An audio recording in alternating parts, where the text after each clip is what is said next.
Welcome, welcome. Welcome back to the channel. Or welcome to the channel if you're new. Thanks for coming. We're playing Demon Souls today, guys. Demon Souls. Oh, Demon Souls.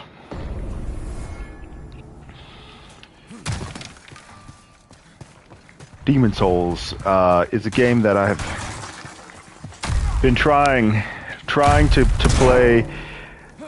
I did finally beat the Tower Knight dude.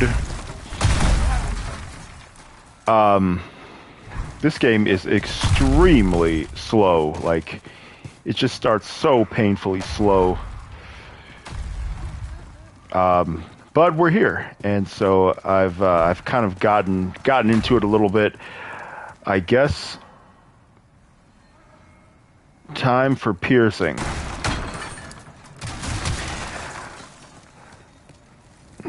I guess like I went as far as I could in that first biome or world or whatever it's called.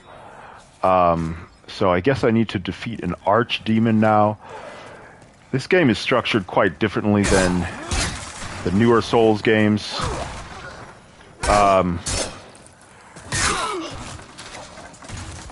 It is quite different.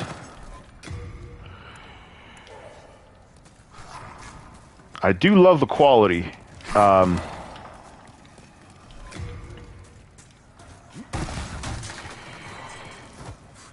Yeah, it's just such a slow and gradual type of game. Like, it takes so long to be able to get like medium roll, and they just clearly wanted really badly, or like it was a huge priority to maintain the original structure and the way it was designed. It's physically highly updated and modern.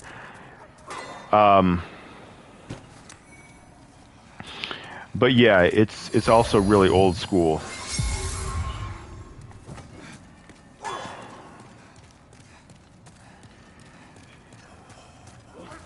But I have gotten a little bit of I've made a little bit of a name for myself in this game, meaning that I have become a little bit more capable than I was originally. So we're just gonna go through and keep killing stuff. Now I'm on this next area. I guess this is the next place I'm supposed to go.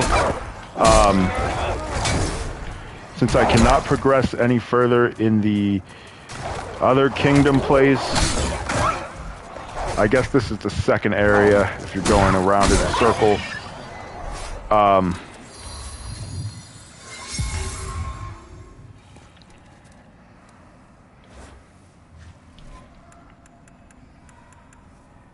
But now, like, the souls you gain from these guys are so little.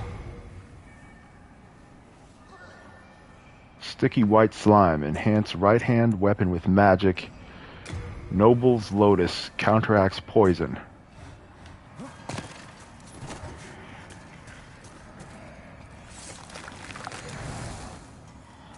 Alright, so it's been enhanced with magic. It just doesn't have that blue glow that like usually in this franchise and developer. I guess it has magic. It's just, there's probably things that they were absolutely required to not change. You can just tell. Got my souls back. Like how you have human form, I guess. Dude's about to kill me.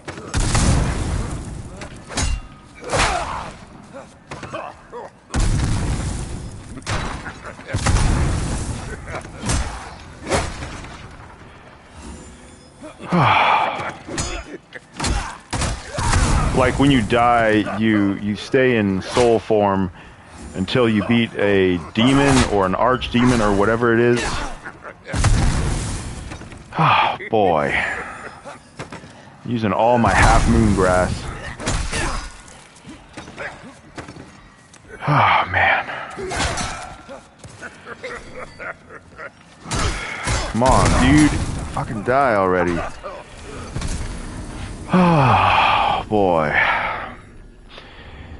Yeah, you can definitely tell this is just made in a completely different era, and they did not... I'm pretty sure they were required to not change a lot of things that, like, determine the difficulty or kind of how you're supposed to play.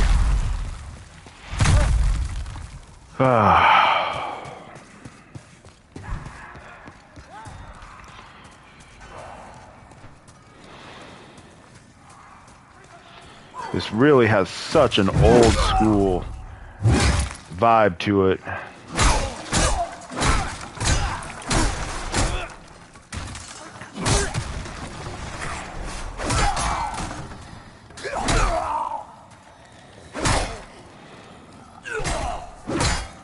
It has that modern touch up, but a super old school vibe and structure.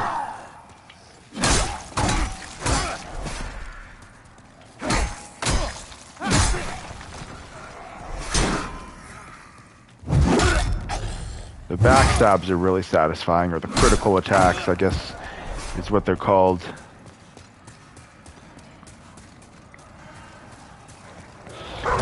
I'm not crazy about the human form and soul form.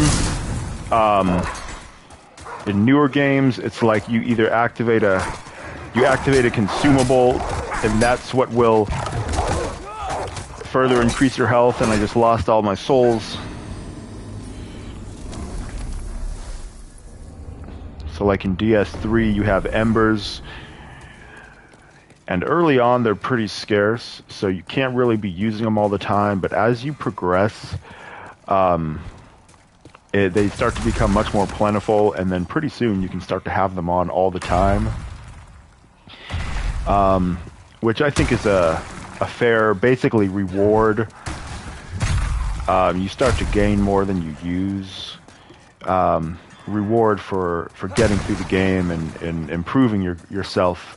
Whereas this, you die, and like just from so much of the game, you're not going to be in your full form, and you can't just recover your human form. You have to beat. I think you have to beat a demon, or an archdemon, or whatever. I'm not sure 100%.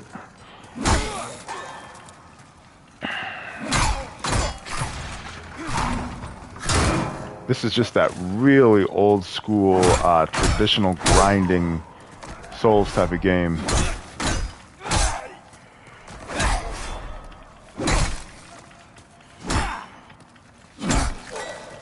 Just hit the same dude in the face over and over.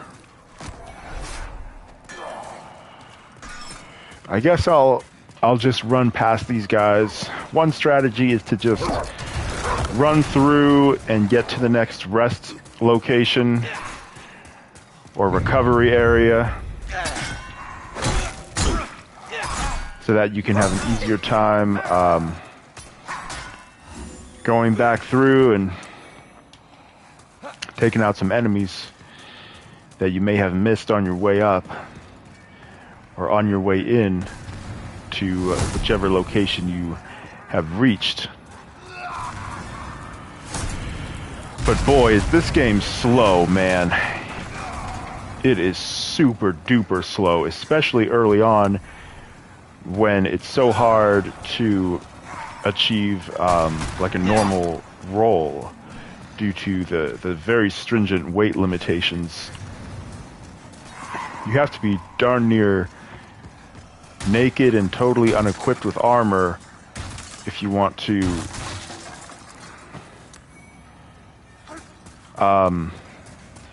have that normal roll.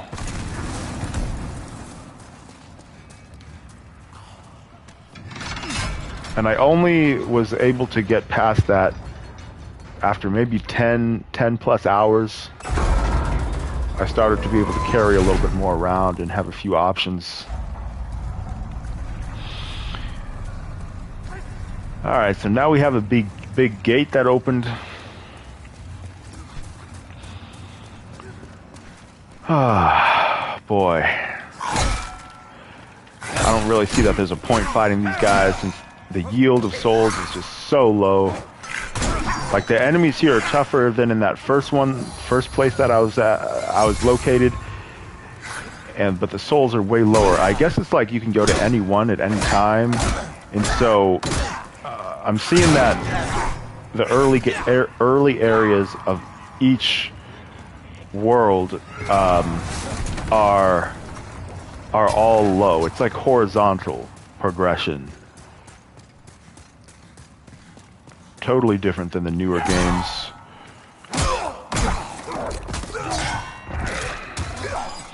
Where you can go to any world, but only in so far. And I think we're gonna go back to the first one because I'm just not seeing a point in doing this until maybe I upgrade my weapon, level up a little bit more, and toughen up a little bit, basically.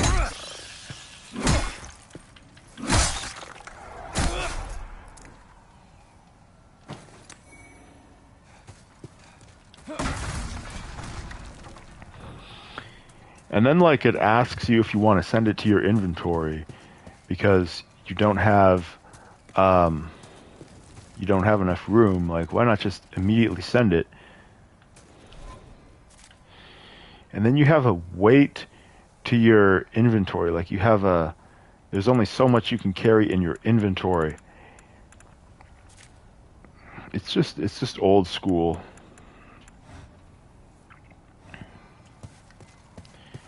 I need about 3,900 to level. And then you have your reputation in each world, which I guess the tendency, and I guess tendency kind of existed, like in DS3, I guess the hollowing, it's one of those mechanics that they just don't really explain to you. But I guess that's what it is.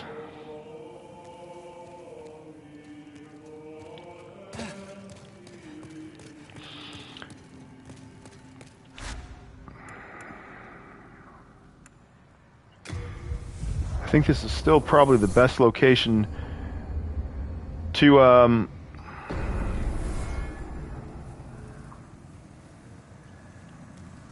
farm.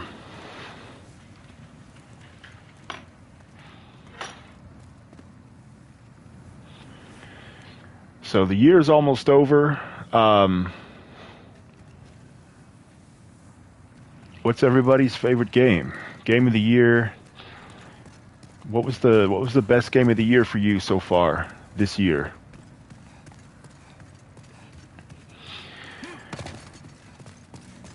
Let me know your game of the year, your favorite game of the year.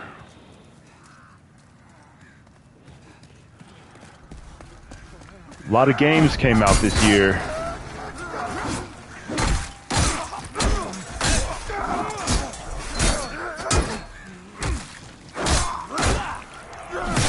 There was definitely something for everybody.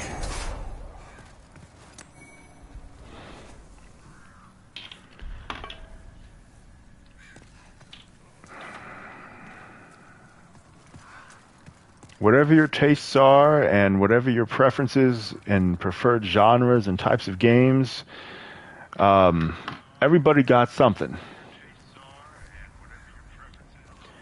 I don't think anyone was really left wanting this year.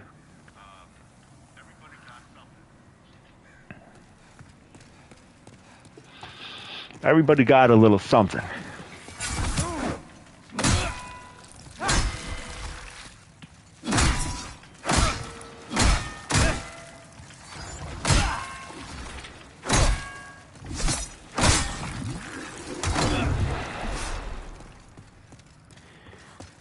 Everybody got something. I do want to check out Lords of the Fallen. I was thinking about buying it because it is on sale, but not for that much. and it's originally $70, so I think it's on sale for like 49, and that's I'm just not willing to pay for it since it's supposed to be okay.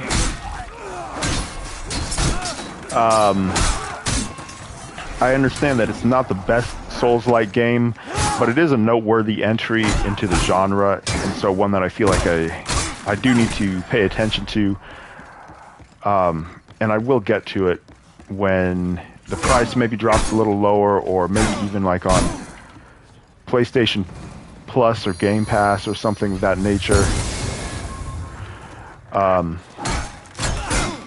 It looks fairly interesting. I just don't want to pay quite so much for it right now.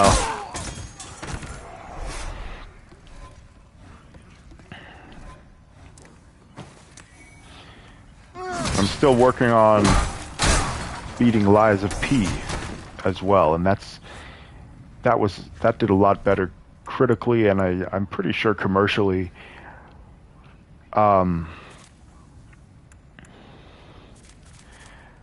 I wonder if there's a way for it to just automatically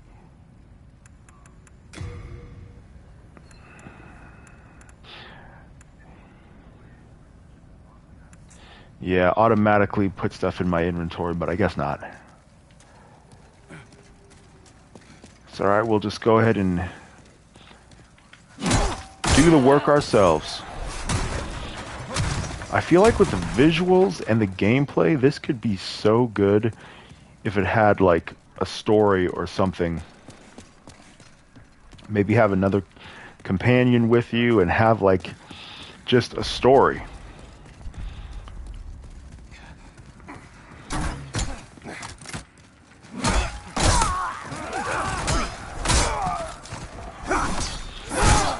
Even like the structure of the newer Souls-like games, it does give you a better sense of progression with how you, I mean, it's a linear progression from to each area. So, and then like the environmental storytelling is better.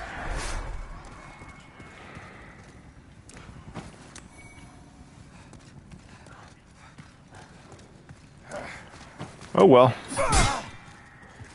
This is the game we got. And so this is the game that we gotta live with.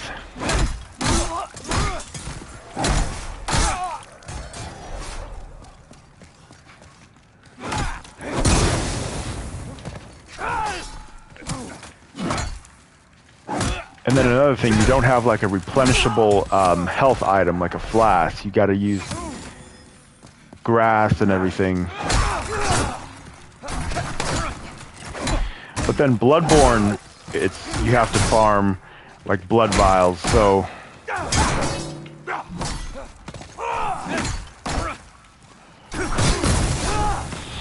oh, come on, man.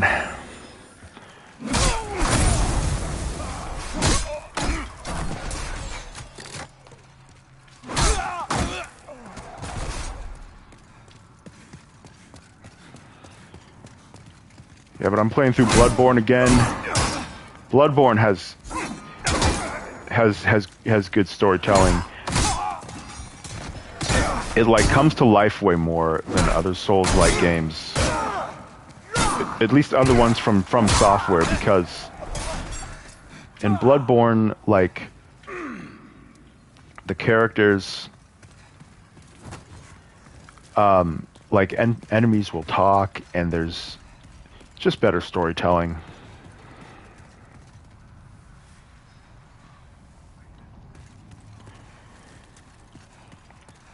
I feel like the world has a little more life to it.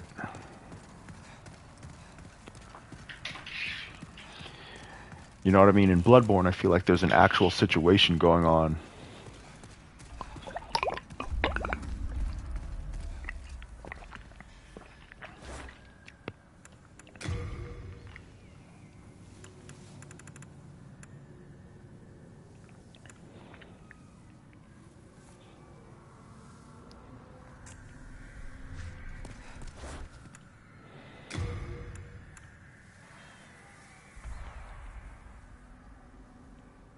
late moon grass.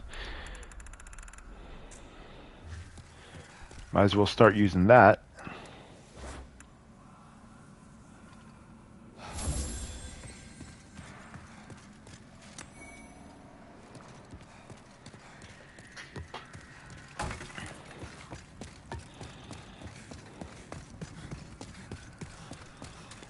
But I feel like in this game, it's just like there's like nobody home.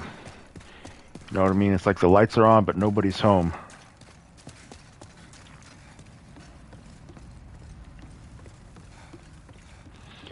Just you and your weapon and a whole bunch of enemies.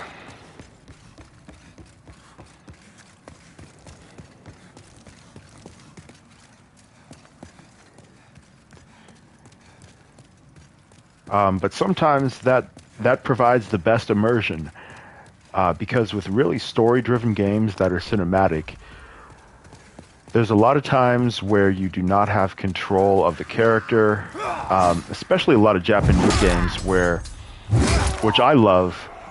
I'm playing through a couple really good ones right now, but there's extended periods of time where you're in a skit or a really lengthy dialogue interaction, and you can't access the menu, or you can't control the character. But with this genre, with Souls-like games, it's like the polar opposite.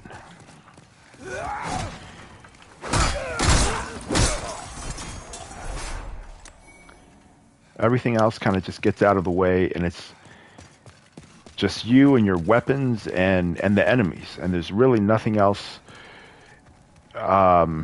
Really nothing else that you have to worry about.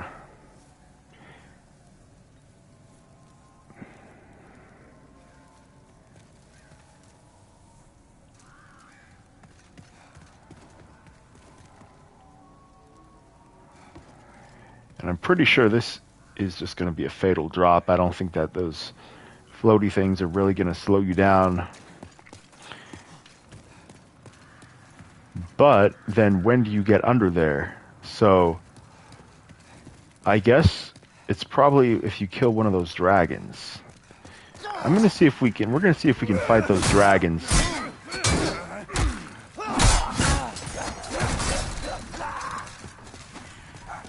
I'm going to go and repair my weapon, and we're going to see if we can fight us some dragons.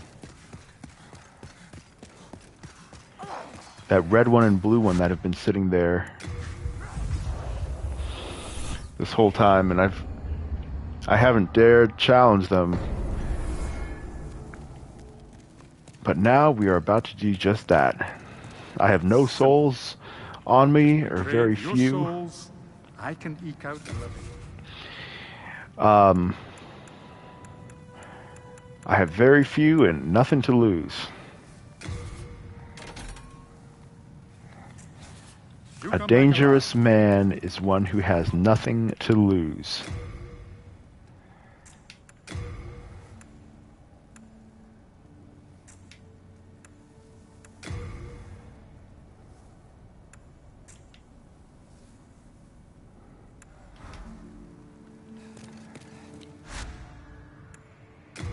All right, let's head in.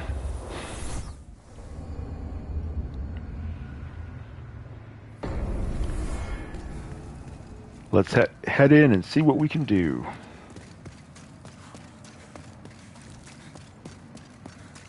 And I also like that feature where you can flip the world around. Like when you walk out and everything is in the opposite direction from what you're used to. I think that's a pretty cool feature. Definitely will throw you off, but it adds a fun and refreshing twist to the game.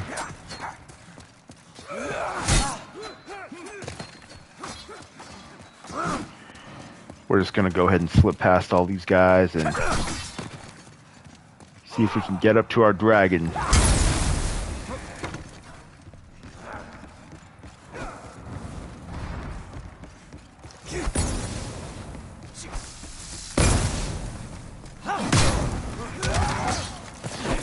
Sometimes I think about that dude who went through the entire franchise,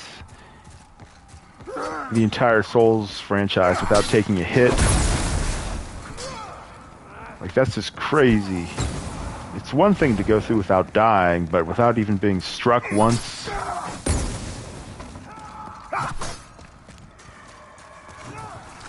That is definitely quite a feat.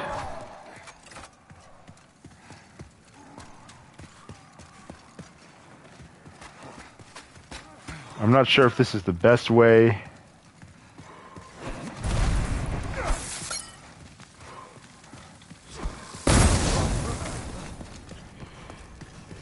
to reach that area, but this is the way that we're gonna go.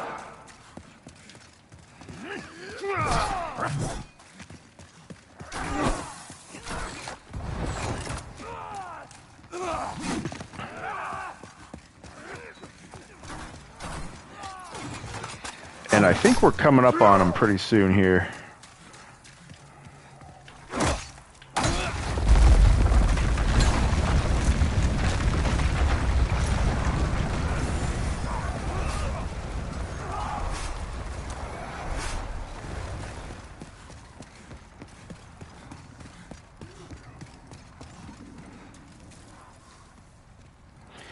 And Blue Knight dude is still coming. He's huffing and puffing, trying his darndest to catch up. I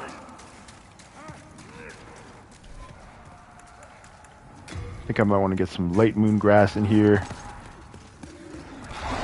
I don't know how long I'll last. Probably not very long. But we're gonna just see what we can do. Oh. Oh. Damn. So, are you not supposed to actually fight them?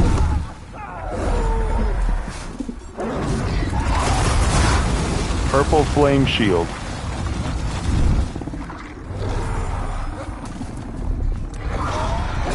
Flame resistant ring. Alright, wouldn't hurt to have those. Ring of great strength. And they want to knock me about here.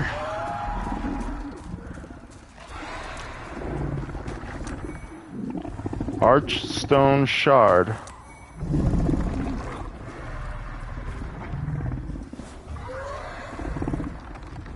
Yeah, these dragons are definitely feisty.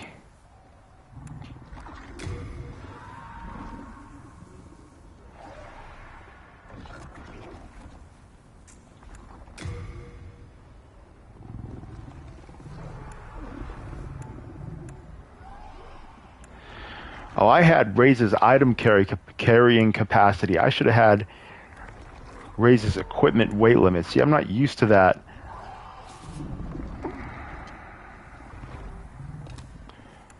See, and now I can't remove this ring because of its effect on carrying capacity.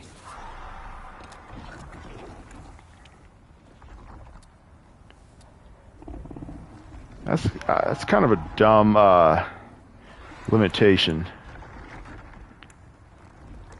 Resistance to flame. I guess I'll have to go and offload a bunch of stuff into my inventory.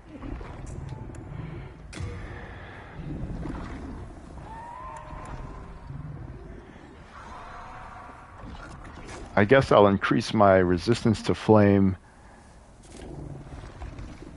But man, look at the HP reduction when in soul form. That's crazy. I forgot I had that ring on. I think I'm gonna less health reduction. I think we'll go with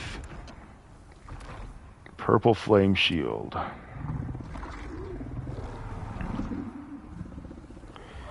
Very effective against flame,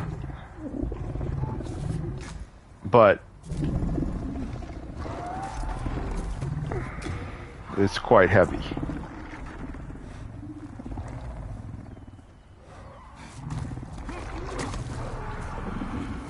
I gotta pick and choose which benefits I want to to have, like, I guess I'll take off my armor to have a fireproof shield. I guess that's the better option.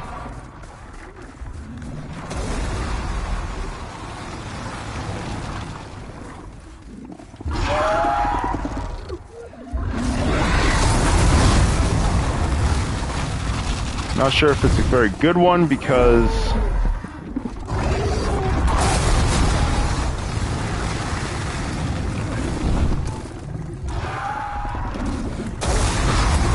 fuck. Well, he killed me, but I still got what I wanted. He may have taken my life, but I took his shit. Alright, well I guess we're not fighting those dragons right now. I didn't realize that. So, we're gonna put on our usual stuff here. And let's see if we can go ahead and... I guess I need to go back here.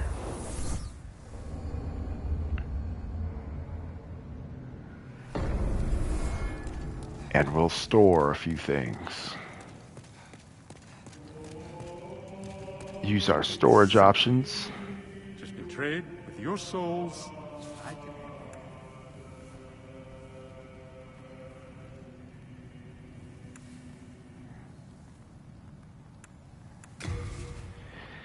Okay.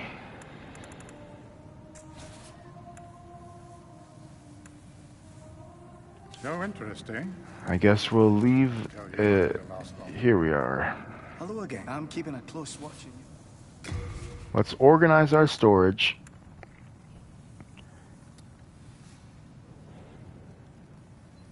Consume to stop bleeding. All right. I guess we'll hold on to a few.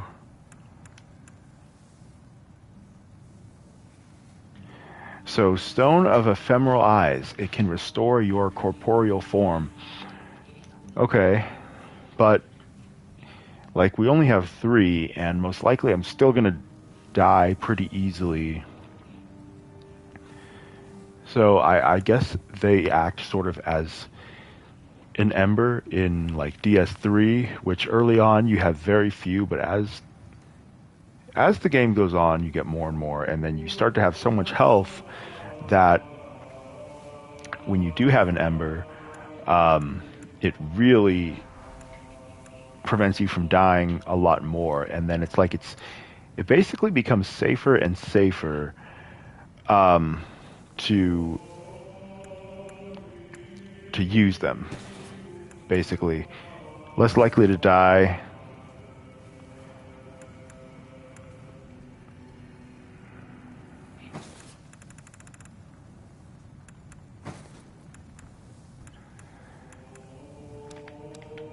So let's go ahead and store some weapons here.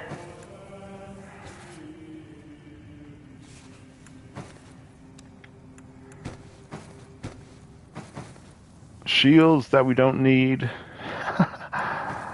Many of the same shield. Armor that we're not wearing.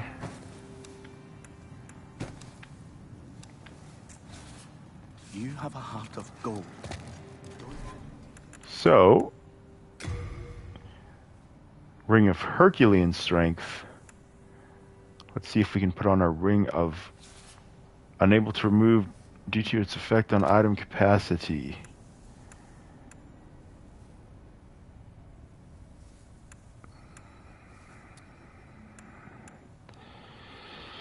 Ah, man, I should never see. Once again, you can. This old-fashioned, inefficient design. Now I have to store however much stuff. I don't know.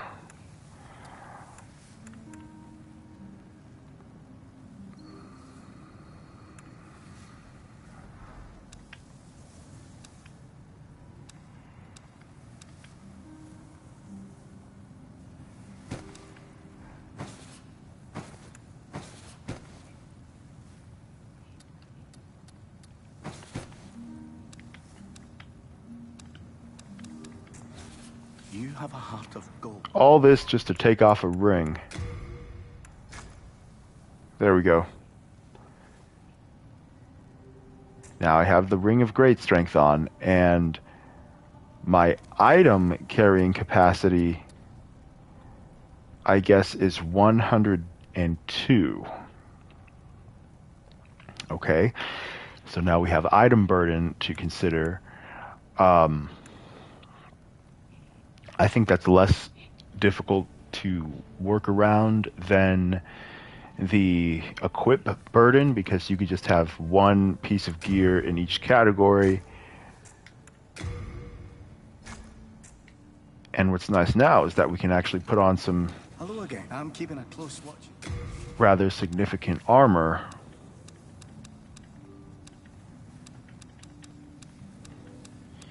Even if we don't have a whole bunch of it on us at once to swap things around on the fly. Not too big of a deal. You have a heart of gold. We can always come back if we want. If we want more, if we want to change anything. Okay, less HP reduction. I don't know how to... I don't know if you can unlock more ring slots. In fact, let me look that up really quick.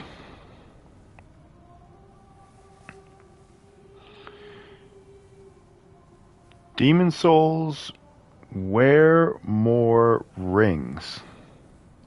Can you have more than 2 rings? Yes, but you have to find the ring of plus rings first. If you wear it, it will let you wear a total of 3 rings. So you wear a ring so you can wear an extra ring? Yo, Dave Carter, what's up, man? So you find a ring of plus 1 rings so that you can, and it gives you an extra ring slot. So like, does the ring that it requires take a ring slot? Like, you get a ring that can increase your rings, but that ring takes a ring. Like, what? Like, what is the point of that? If you equip it, it will just make it 2, or you use it and it gives you 3 ring slots. So it's a consumable.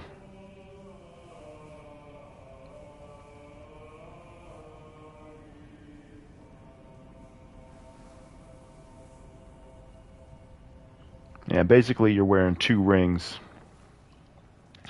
Yeah, welcome into the stream if you're just joining us. We're almost to the end of 2023. Big year in video games. Pretty crazy year in a lot of things.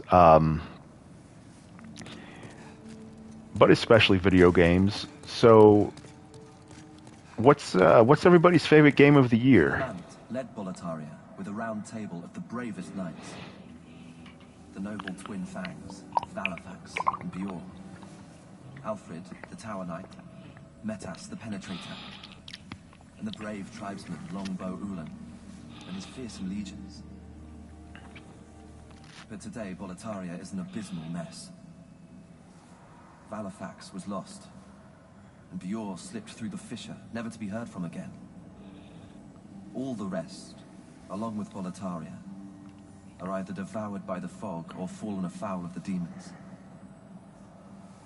The Boletarian knights are no longer. But perhaps our age will see the rise of new heroes, such as yourself. The Boletarian Knights are no longer. Resident Evil 4 is your favorite game of the year. Yeah, Resident Evil 4 remake was very popular, very successful game. I'm not really seeing. I don't really see it. I think the original was kind of better because it had better atmosphere, but even that was pretty simple and just didn't have a whole lot of variation to the gameplay. I think Resident Evil 4 is just overrated, whether old or new, especially the new one, which is just a repetitive shooting gallery, and shooting is there's nothing wrong with having shooting, a lot of shooting and killing enemies, but can there be something else to do?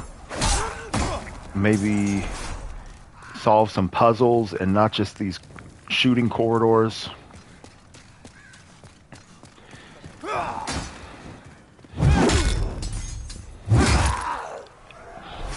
You like that I'm honest? Yeah, I mean, honesty is... It's okay to criticize video games.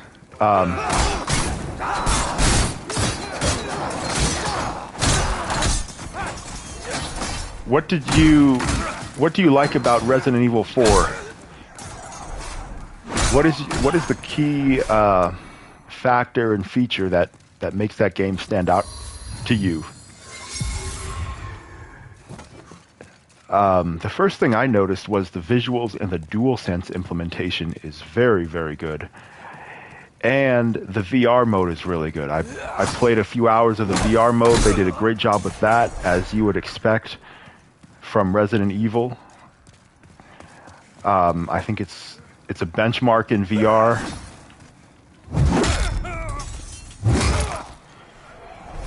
What I really like is the knife combat. They did an excellent job transitioning the knife combat to VR. So like a lot of times I'll pull out a knife and use a handgun simultaneously, and that is really cool. Like parrying enemy attacks is very satisfying in VR. And then when you do the melee attacks, when you kick the enemies, like after they get stunned, the camera goes to like a third person for a second, and it really feels like you're pulling off this special move.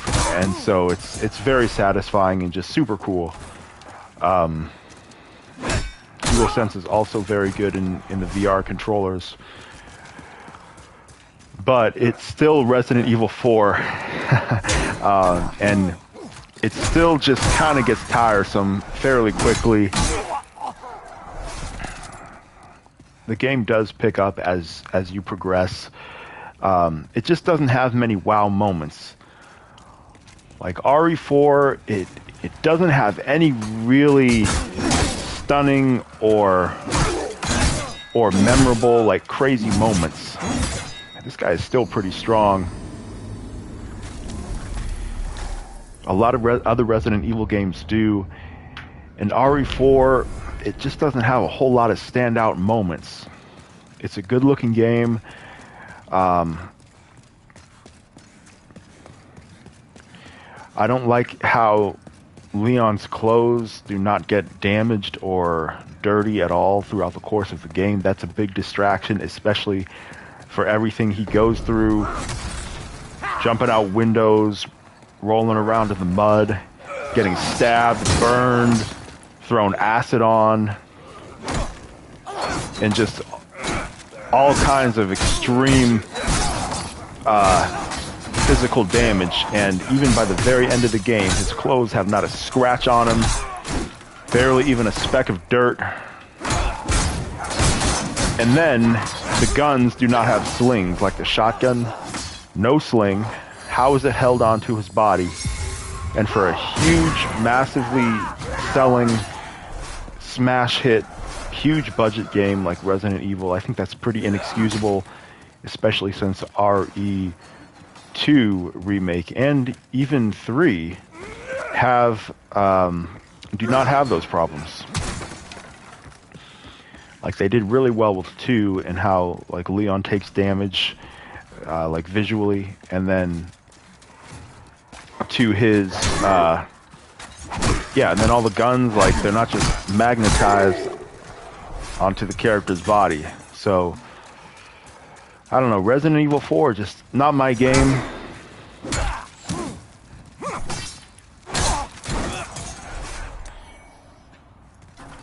There's been a few popular horror games released this year, and I don't think any of them are really that great. Dead Space Remake, I think, is trash as far as a remake goes. Maybe just on its own, you never played the original, it's okay, but I did a stream where I was going back and forth comparing them, and the original is just night and day better in so many ways. But you know what the best horror game this year is low-key Propagation Paradise Hotel, the VR game. That's a really cool game. Propagation. It's short, but I really enjoyed it.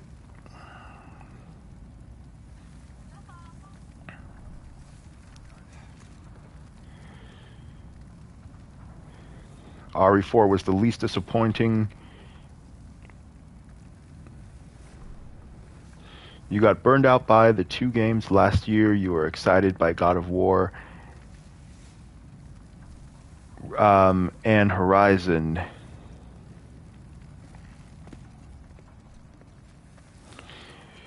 You didn't get Spider-Man or Baldur's Gate.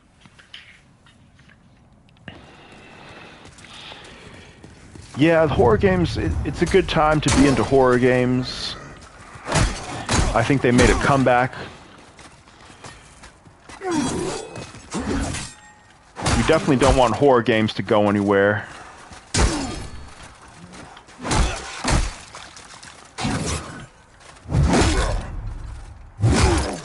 I feel like Lies of P kind of has a nice horror vibe.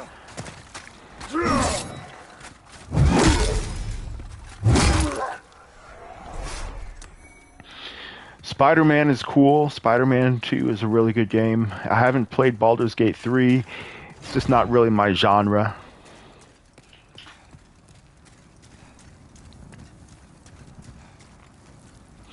God of War Ragnarok is very good, but it's not really my style. God of War has never been really my go-to franchise, or I just haven't really been able to get into it too much, whether old or new games. Like the new God of War games are just, they have such tiny, boxed-in environments. I feel like I'm in such a small, limited environment in God of War. I love the story and everything, and I probably will play through God of War Ragnarok again. Yeah, I think I started a second playthrough, actually. Or I did. I know I started a second one, but I don't know. I just feel like I'm kind of limited in that game. It's like the characters are so larger than life, but they're just suffocated by such a small world. You're replaying the Arkham games. Yeah, those are such timeless classics. There's nothing like the Arkham games, man. Those really stand the test of time. A lot of franchises, they kind of get old and dated. The Arkham games, I think they'll always hold up. Even the first one. But what I do really dislike is the Return to Arkham collection, at least for Arkham City. Arkham Asylum is good because it's 60 frames, at least on Xbox.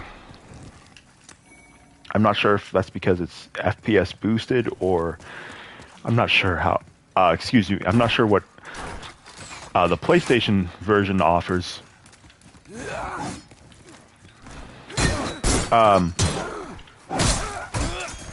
But Return to Arkham Asylum is good, but Arkham City, Return to Arkham City, they really screwed it up. They changed the characters, the character models, the costumes are different, the faces are different.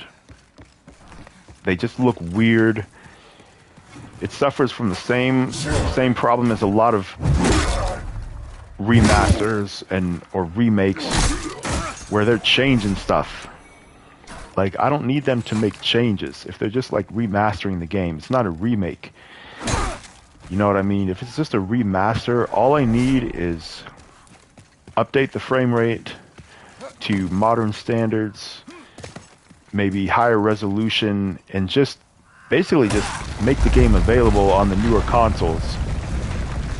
I don't need them going in and changing anything.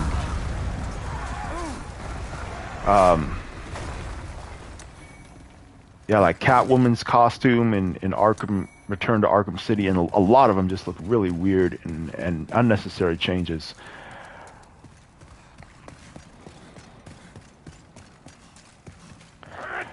And then it's 30 frames per second, so even on Xbox.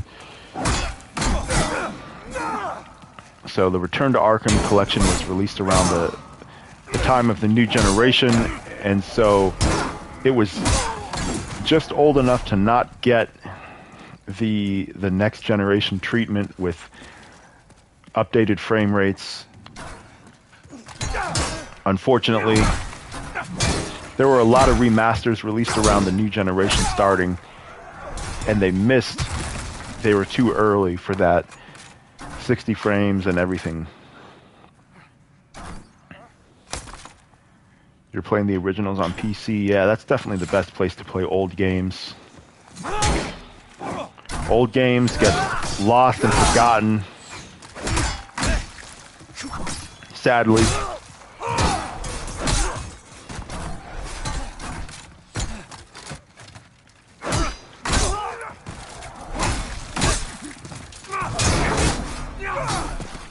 Old games are hard to access. It's so weird not having that ability to take like an Estus flask and re-up your FP. I guess you can just, I'm not sure even what the consumable is.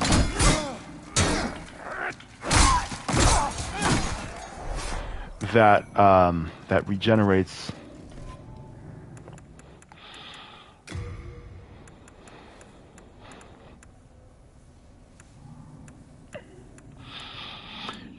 Looks like there's not really anything, at least not yet, that recovers your FP. Or I guess it's MP. Yeah, grass is for HP. Aged spice, it says, replenishes MP. Elixir. Yeah, I'm not sure I don't think I have elixir. I just have aged spice.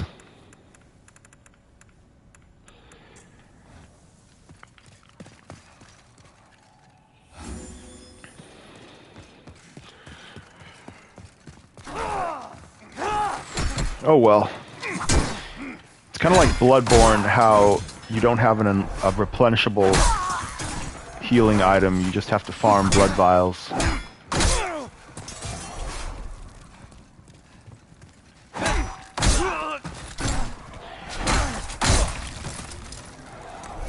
I really like Bloodborne. It's such a creepy game.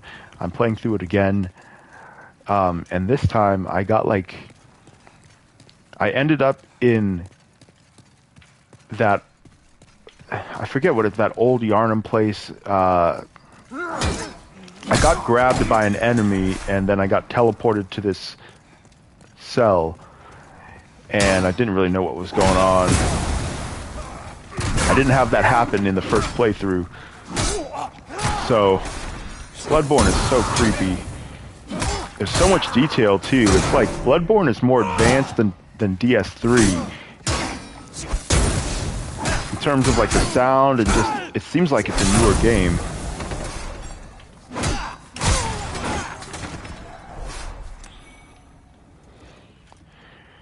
But Bloodborne is older than DS3 if I'm not mistaken. Yeah, the sound and visuals in this are truly beautiful. DualSense and just the gameplay, everything is so great. It's just an old school style of making a game. How you just things you can't do, and just kind of how the game is structured.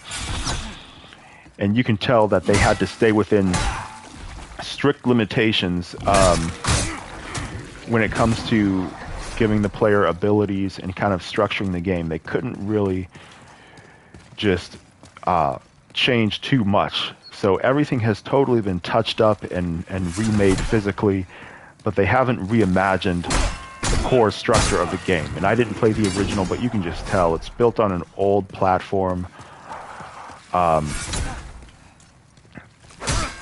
so this game would be so good if it was like a modern, or if it had a cinematic story. Like you're with another companion, or it's like an RPG or something. It could have been truly would have been wonderful if this could have been like a really story-driven game. Or even set up like the more recent Souls games where you go through linearly instead of like you can't get past the wall in this region due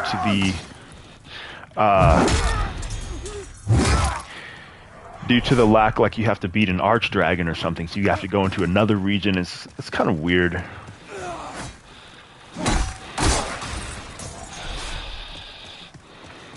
Yo, Bill Bones, what's up, man? Alright, we're gonna level here. You feel like I deserved more subs.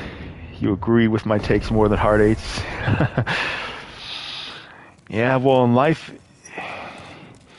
what you deserve, that's kind of subjective. It's things happen that are caused to happen. I've noticed it doesn't really matter what you feel like you deserve. Things only happen when they're made to happen, you know what I mean?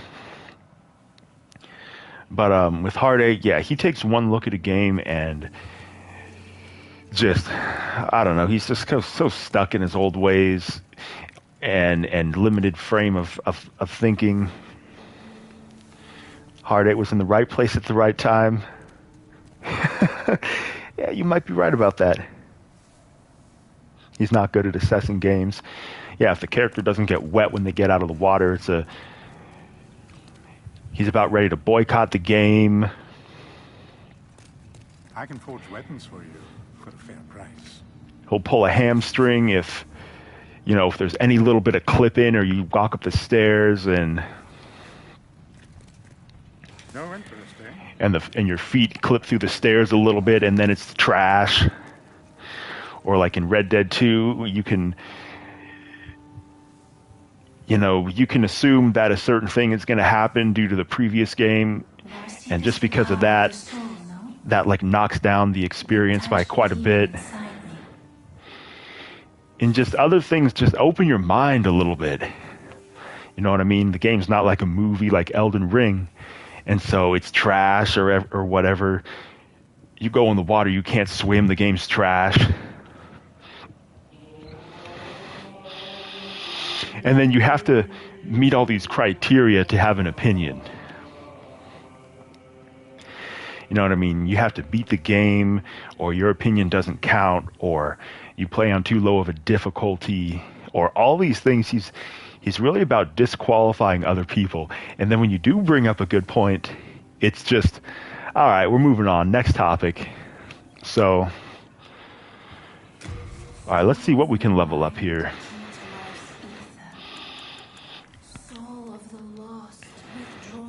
I need to be doing more damage. You like BG more than Heart 8? Heart 8 is a cartoon character. He definitely is.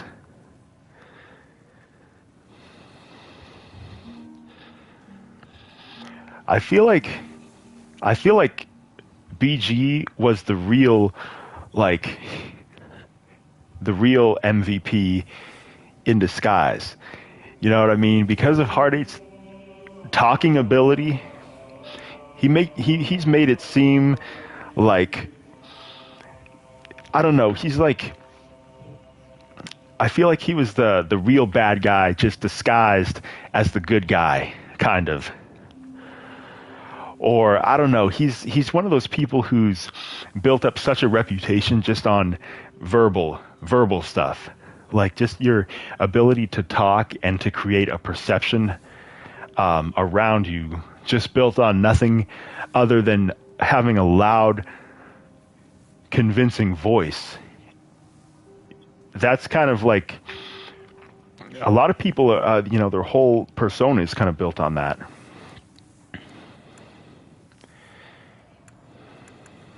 Like the loudest and the most convincing voice isn't necessarily the one that's the most true.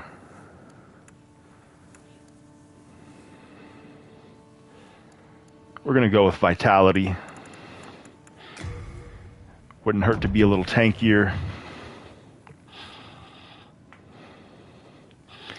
He thinks he makes up the rules for who can have an opinion. Yeah, he's definitely a rule maker.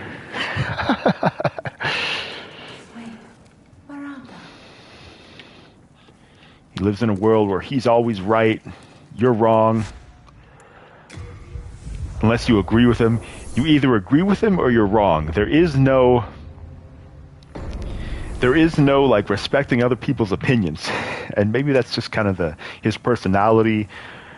Maybe it has to do with his background and everything.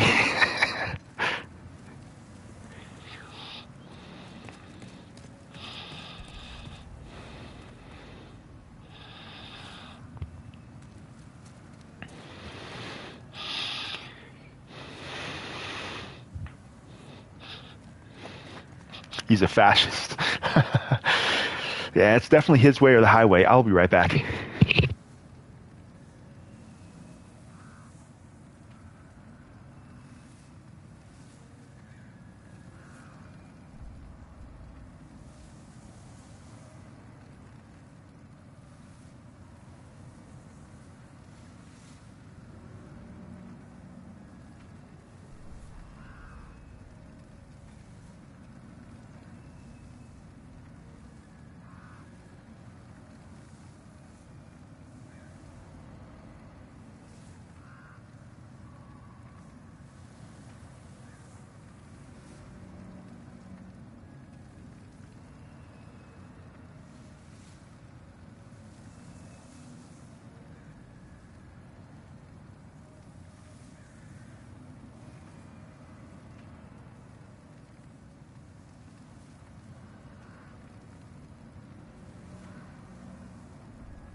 All right, I'm back. Hard Eight's kind of like an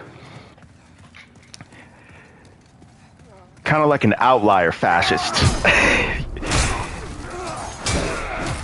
He's not a fascist in the way that he's got a whole like where he would be like the leader of a whole nation, but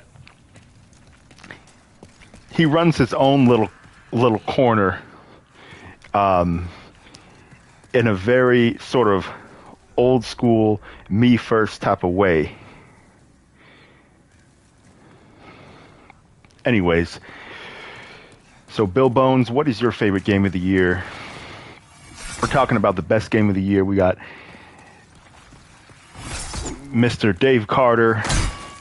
He likes Resident Evil 4.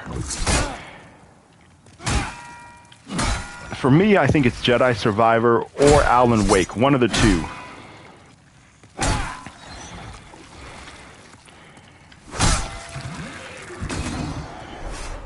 One of the two, both of them I've beaten multiple times. The narrative of Alan Wake 2 is so unprecedented, so fascinating.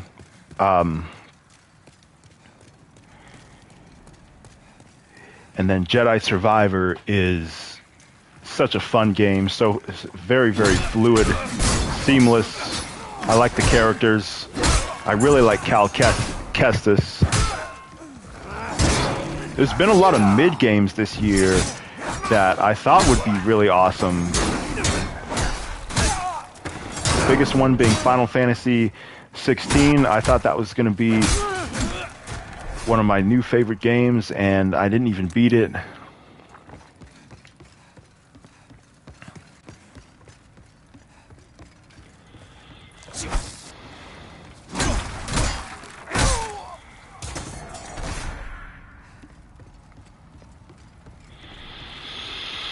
Did not beat Final Fantasy 16. I don't really intend to. I actually got back on it like a week ago and deleted it once again. It's just kind of trash, really.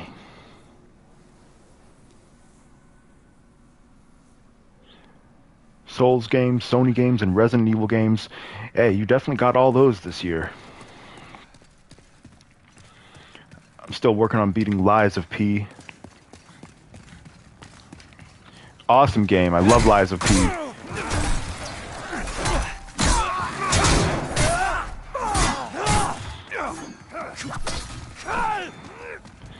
Aziel, what's up? Tears of the Kingdom. Solid choice. Haven't played it, but most likely it's an awesome game for being a Zelda game, I guess. I don't see it's anything that I've got to play, but for those who are fans of that type of game, most likely it's as good as people say. Extremely popular. I don't see that it has too much of a story, so that might kind of be a little bit annoying to me, and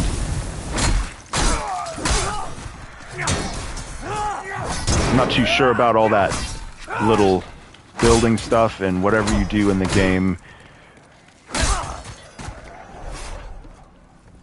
But you definitely have a lot of options if you like Nintendo.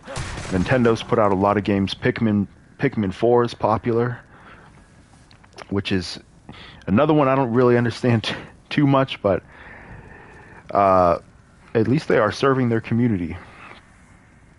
You like Lies of P? Lies of P is very good. I'm close to the end.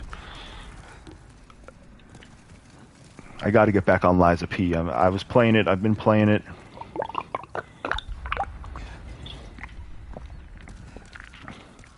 I took a little break, but yeah, it's an awesome game. Very cool.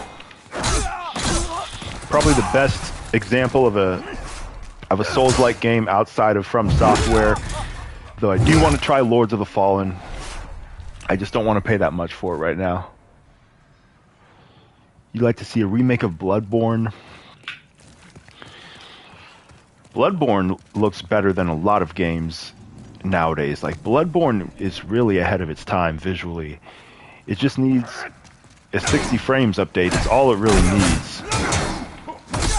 Bloodborne does not need a remake. Just bump up that frame rate and it'll be perfect. Or Bloodborne 2, a sequel would be more than welcome.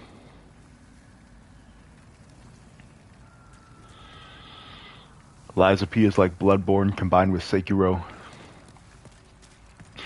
What I love about Lies of P is the weapons are not just your random hack and slash weapons. Like they all feel like they were purpose built and designed for a specific purpose. Like they really spring to life. And I would describe the combat in Lies of P as like springy. Just with how P moves around and then the enemies. The enemies are puppets, like machines, and their movements are all like jittery and kind of difficult to predict. And so it's challenging. It's definitely a challenging game.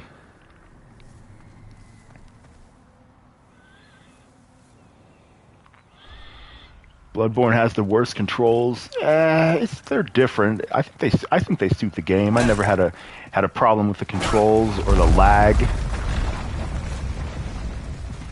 Bloodborne is meant to be more of a roll around, really fast type of game. You're not really sitting behind a shield. I think Bloodborne's combat is really cool, but it is different than their usual Souls games. The combat and controls are meant to fit the game in Bloodborne, I think. And the enemies are so crazy too, like just how they come at you. Like it's so different than Dark Souls or Demon Souls. Like it's really, the whole world of Bloodborne has totally gone crazy, which is what the intention is, I think, with the story. So they definitely captured it. It's just so immersive.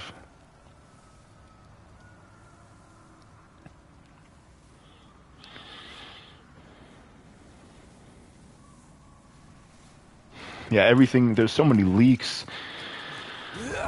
I think with leaks, like, just don't look it up.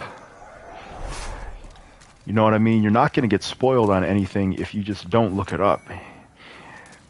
Publications are not going to post the leak, usually even in the article, especially major publications. And if they do, like, they're not going to put it in the title. Like, you're not just going to look up a game and all of a sudden you're going to see, like, you know, leak for this game reveals that a certain character dies in the game or whatever. You have to really dig into it if you want to see a leak or leaked content. Usually it gets pulled off of YouTube pretty quickly. Like, I've never been spoiled on a leak. But it is disheartening for the developers when you work so hard on a game and people hack into your company and steal a bunch of information. I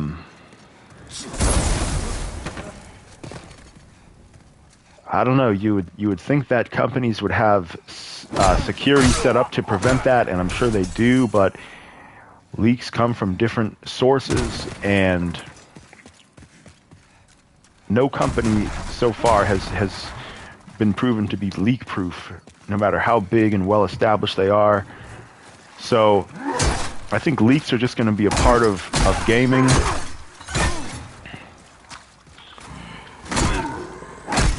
It's only going to ruin your experience, I think, if you let it.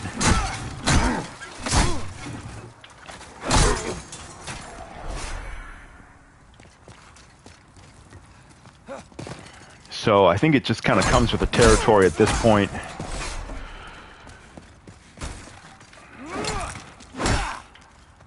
What really is unfortunate is the layoffs was one of the biggest things this year. Or like the war in Ukraine is very sad how developers are dying defending their country. The GTA 6 leaker got a life in hospital prison. Damn.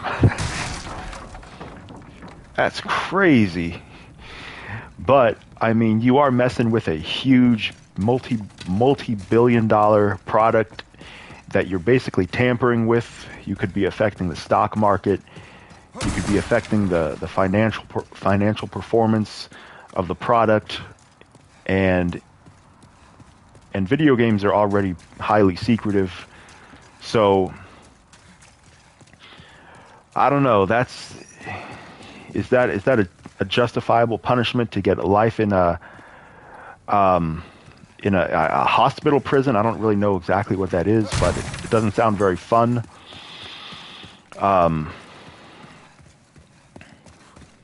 It's not like people leak it accidentally, so maybe they should start taking them more seriously. What I really was disappointed with was the Game Awards, and that's something that I want to talk about. The Game Awards this year, the Game Awards are supposed to be like the big event of the year for video games. It's the most public event in video games, and it's basically meant to put a stamp on the end of the year and sort of wrap up everything. Nothing comes close to the Game Awards when it comes to publicity and exposure, and this year's was a huge letdown, I think, thanks to Jeff Keighley and the decisions he made and how that event was presented, and I think he screwed over the developers. Developers got played off very quickly. Now, I know last year with Christopher Judge and his acceptance speech, I think Jeff Keighley was worried that could happen again, but it went too far in the other direction, and people were trying to get up there and give a speech, and barely given the opportunity to do so. He did realize that was happening, and he made a tweet that he would like to not do that, to be quite so strict with the time limit in the future. But then, like, so few developers were even brought on stage. People hack big companies. The GTA hacker hacked Rockstar with a TV and a remote. I don't know. Hacks come from anywhere. You just don't pay attention to them. Leaks, hacks, just don't look it up. So, I don't know. The leaks and hacks are going to happen. I think when you're working with technology, and your company is built on technology and developing software, I don't know, everyone's vulnerable. So it seems like it's going to be kind of par for the course, but they should be cracking down on them and putting people behind bars. It's not a game. It needs to be seen as a real crime now. So I think it's a good thing that authorities are getting involved and taking it seriously. But anyways, the Game Awards, Jeff Keighley did not mention layoffs.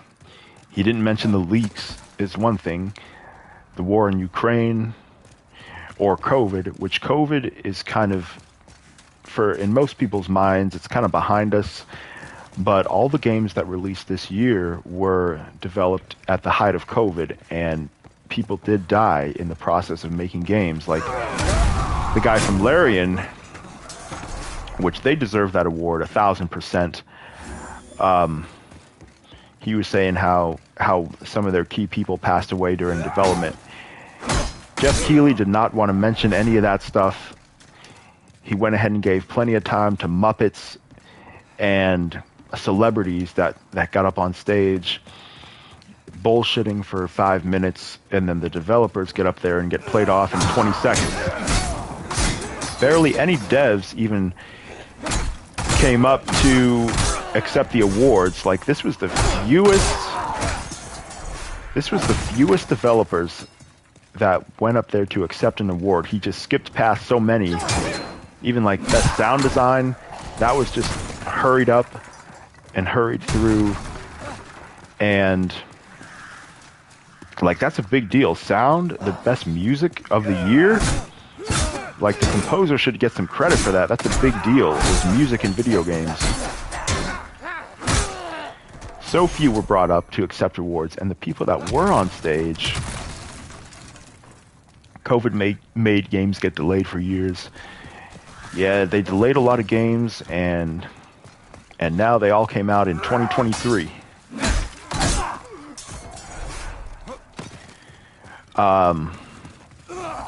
Made for kind of a hectic year, but at least they released in better condition. You made a video on the Game Awards. What's the summary of your video? What was one of your biggest points in your video?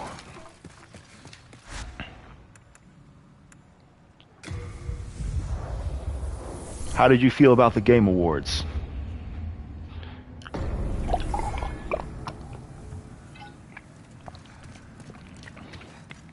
I thought this year it was just trash, and I typically enjoy the Game Awards, even though the show does kind of get long due to the ads. They do have to pay the bills, But usually when they do come back to the stage, at least it's entertaining. You know what I mean? There's some type of entertainment, whether it's a world premiere, whether it's a musical performance, which there were very few of. It's another problem with this year's Game Awards. What's up, red hair? Very few musical performances. They had the Final Fantasy VII one, which was okay. I'd like to see performances for, like, some games that released already. Like, Spider-Man 2 has a lot of music they could have done. But anyways, musical performances were trash because there's so few. And then they did Alan Wake. Alan Wake 2, that was pretty cool. I guess it wasn't really that good, I think, as a musical. It was cool. It was cool. But still, very few musical performances. There was plenty of time, though, for celebrities to come up there and screw around, yelling at the audience, and then just bullshitting, and then they can't even pronounce the name of the games correctly. Dude who announced the best ongoing game, he opened the card, and it took him a second to read it. Like, he had to make sure he was reading it right. Like he'd never seen the word cyberpunk before. He was like, and the winner for best ongoing game. And he's like, oh, Cyberpunk 2077. Like, he had to read it for a second. Like, he didn't even know what it was. And then the one for best adaptation, there was like 3 people up there bullshitting around. And then when it's time to read the award, one guy off to the side who wasn't even really talking, he just chimes in, and the best game goes to, like, he didn't even read it correctly. It's not the best game, bro. It's the best adaptation. Like, these celebrities come up there, bullshit around, know nothing about the games, can't pronounce the games correctly, don't even announce the winner correctly, up there for 5 minutes, and then the devs get up there and they get played off after 20 seconds. And very few even got brought up to begin with to accept awards. And then there were no, like, funny or just cool moments. Like, sometimes they'll have skits, they'll have just fun stuff that happens to kind of add a little variety. And Jeff, I feel like Jeff was laying people off. Not only did he not mention the layoffs, he was laying people off. The musicians, people accepting awards, the developers, I feel like he was laying off people. Not bringing them up, except for the celebrities. Or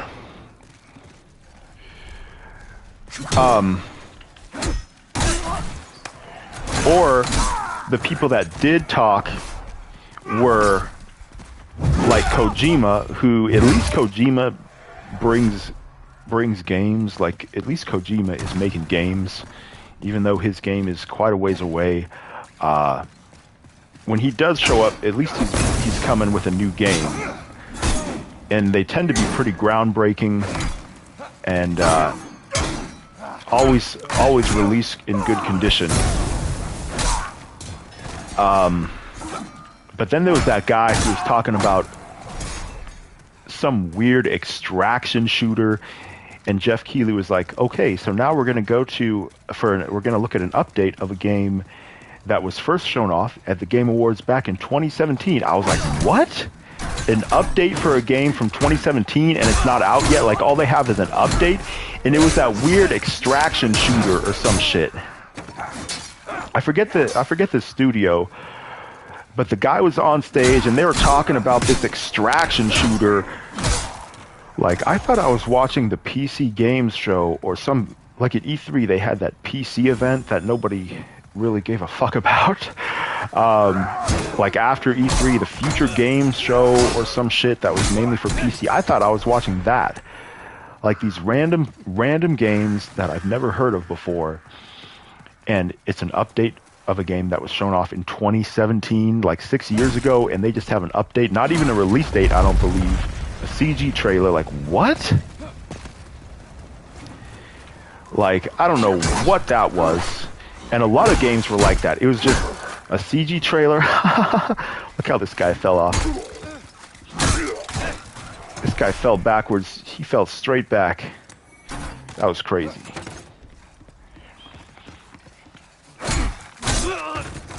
He was like, I'm falling. At least the fall damage is not crazy in Demon Souls Remake. In Dark Souls 3, the fall damage is crazy. Like, you can't fall off a step without getting hurt. See, like, that guy survived. But, a lot of trailers at the Game Awards were CG, which I can understand a CG trailer when the game is first debuted. There is a place for CG trailers. But, like, can we get a release window a year? So many trailers had no information, no year, no platforms. All it said was Steam at the end. Like, so many trailers, the trailer ended and it just said Steam or, like, early access or something, some weird shit. Like, I didn't know what I was watching. Trailer over, and then a lot of times the end card was so short, I couldn't even read what the game was. I don't know what the studio is. I don't know what the platforms are. Like, can I play it? All I saw was Steam. So many trailers ended and it just said Steam, early access, or... It was so weird. And then world premieres, they took out the world premiere intro. Like, games should be given a proper introduction. You know what I mean? The developer finally is ready to show off their game. Even though they may not always be all that great, at least try to make it appealing. And so, no more world premiere intro. Like, where did that go? Like, it's like they just wanted to kind of rush through it. And they were playing world premieres back to back, like it was like a commercial break.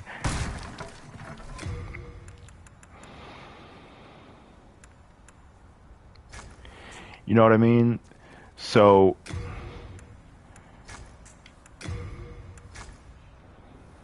it's like everything was just thrown away at this year's Game Awards.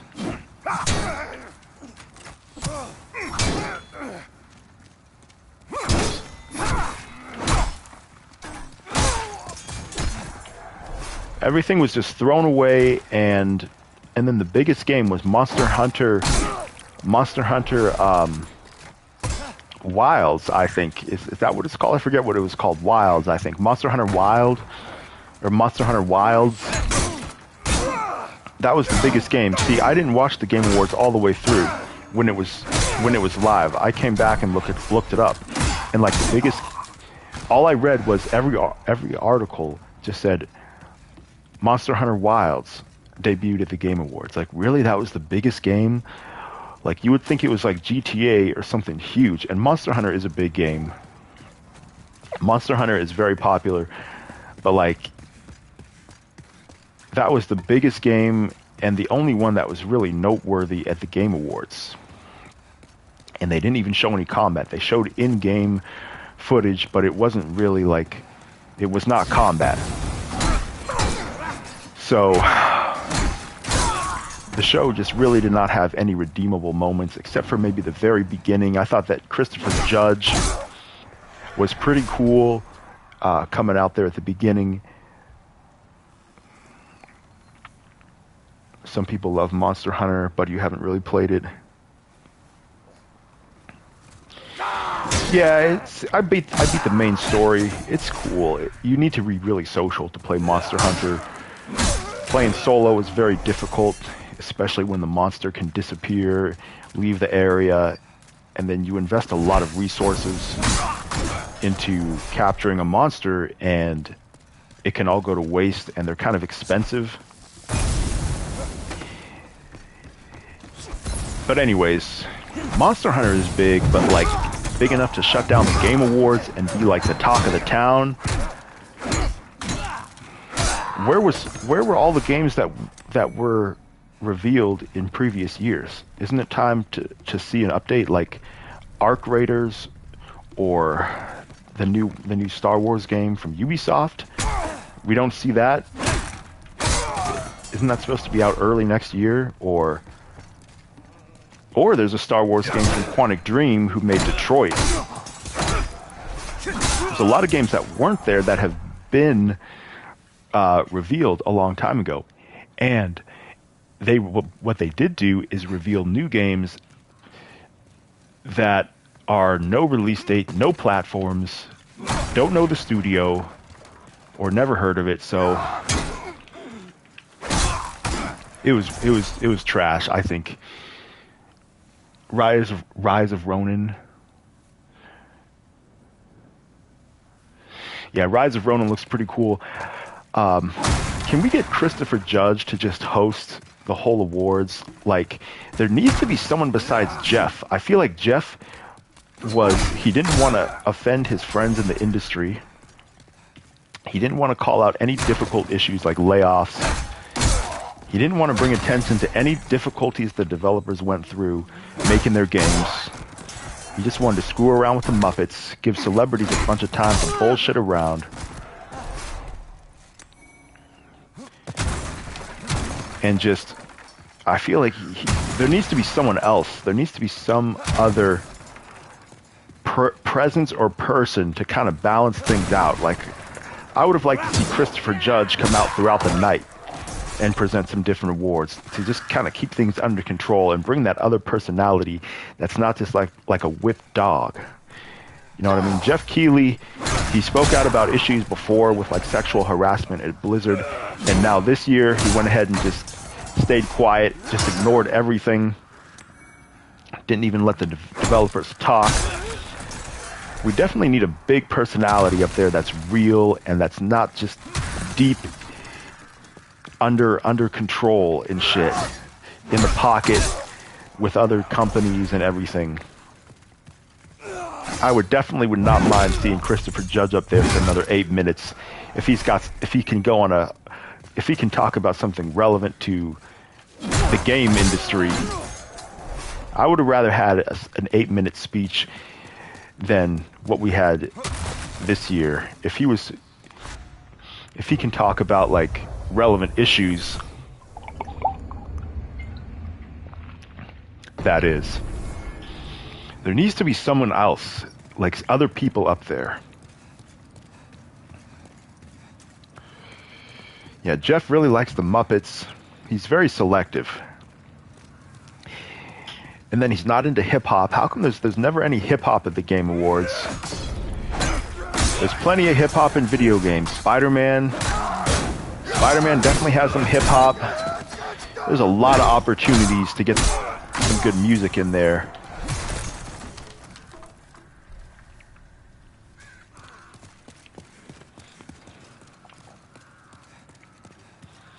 There just needs to be someone else.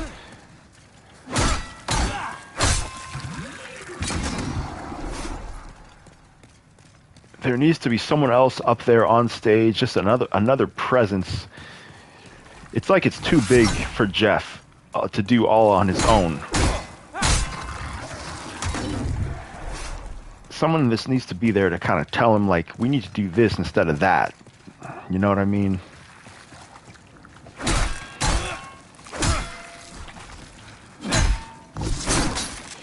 Like, how come there can't be other people in the gaming industry presenting awards? How come it can't be like the director of a studio that maybe didn't win, or like Hogwarts Legacy? Hogwarts Legacy wasn't nominated for anything, and I don't think it really should have been, but it's still a huge game, the best-selling game of the year. There should be a no hip-hop policy. Like, what would be the point of that?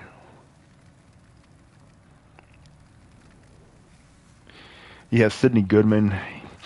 Yeah, she did a great job. I don't know who wrote that teleprompter because someone was definitely out to assassinate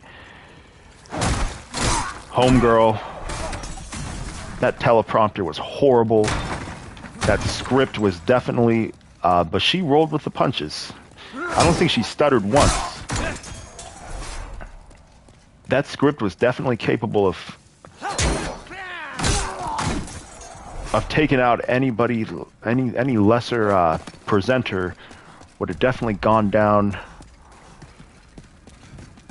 in a whimper with a disastrous teleprompter script. like, the jokes were, a lot of them not even video game related, but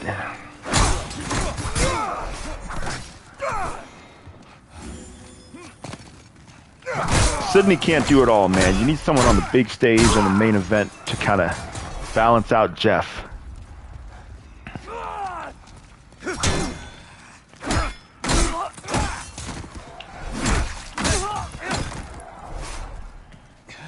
Get Christopher Judge up there a couple times. Or some other developers. Like I was saying, Hogwarts Legacy, even though they didn't win, how come they can't just have the director come up there, hey guys, thanks for playing our game. Like, we appreciate you spending all this money. We're the best-selling game of the year. This is the only time a non-Rockstar game has beaten Call of Duty. Like, this is the only company that's beaten Call of Duty in best-selling of the year. Officially. Nintendo, maybe, but they don't release digital numbers. But still, Hogwarts Legacy, huge, unprecedented smash hit. Like, you can't have someone from them come up there, or like an actor from that didn't get nominated. Like, you know what I mean? How come we can't have other people? Like, you got to win to be eligible to get on stage. I like how the previous year's winners will announce the current one, but like, it doesn't have to be so strict like that. Like, we can't have someone like, hey, you're in this game, go ahead and get on stage. People probably know who they are. Like, they're familiar people around the gaming industry. Like, how come they can't be given a chance to get up there and present an award or whatever? Like, they got to win. Like, Hollywood does it all the time, where they'll get, they'll utilize their people. You know what I mean? Even though it doesn't have to be like Hollywood, but like, utilize your people. Like, let them kind of breathe a little bit. Anyways, you don't think the Game Awards needs hip-hop. The music they've been doing, you've enjoyed because it's unique. Yeah, why does it not need hip-hop? Like, hip-hop is... The Game Awards is usually a young male audience. Like, hip-hop tends to appeal to the audience. Like, you can't have a rebellious, edgier sound like you have heavy metal. Like, heavy metal has a lot of language and noise. You have rock and alternative rock, and like, hip-hop is a noticeable absence, especially when it's in so many games. Like, Spider-Man would have been a great example. Miles Morales. Like, Jeff talks so much about inclusion, but he's real selective with his inclusion.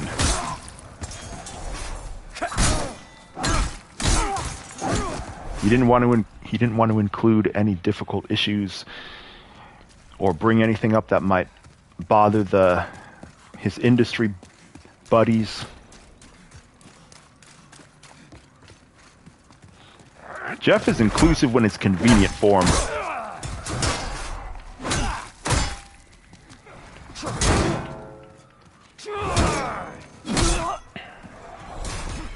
But yeah, I don't see why they can't have other people from around the gaming industry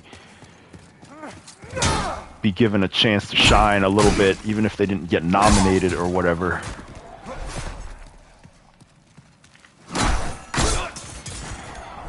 And like, when is a Japanese actor going to get nominated for best performance? Like, Takaya Kuroda in Yakuza, with how long he's been playing Kiryu, all those Yakuza games going on decades, almost multiple decades, playing that character with such diligence. Like, how come actors that speak other languages never get nominated? Are the games just not popular enough, or because Yakuza or Like a Dragon has gradually become a fan favorite? And so, like, Infinite Wealth was nominated for most anticipated game. And Japanese games get a lot of credit at the Game Awards from Japanese developers coming up to present the game. There was a number of them. A number of big Japanese people in the gaming community on stage at the Game Awards. Japan definitely showed up to the Game Awards this year, but like, what about the actors? So hopefully we will see a little bit more recognition of Japanese voice actors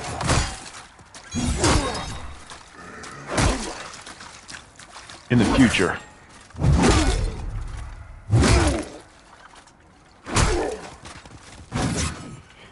What was my pick for Game of the Year?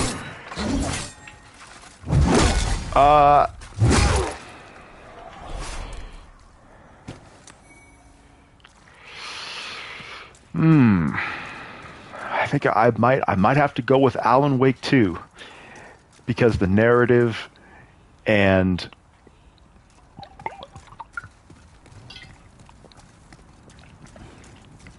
I don't know. That's a tough one. I feel like Alan Wake 2 has more of a future for me than Star Wars Jedi Survivor. That's the other one that's like a close second.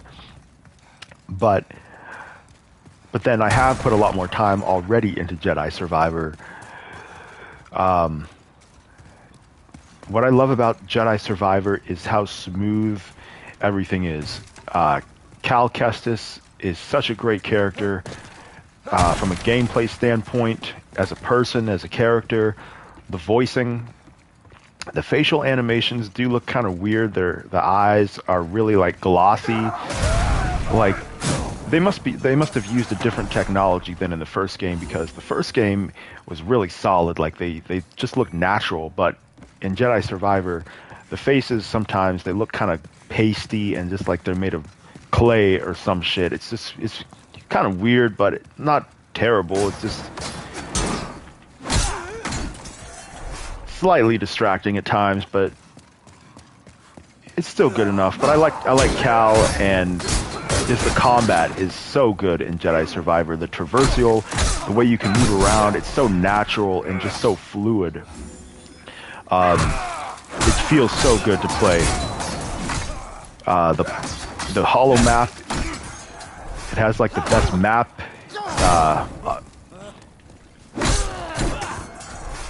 They definitely need an award just for making that holo map. It's so easy to use, and I went around, I 100%ed the whole galaxy, like to explore it, exploring everything. Like when it shows like 96% explored or whatever, like you actually want to go in and find where you haven't been and explored, and it was really rewarding to do so.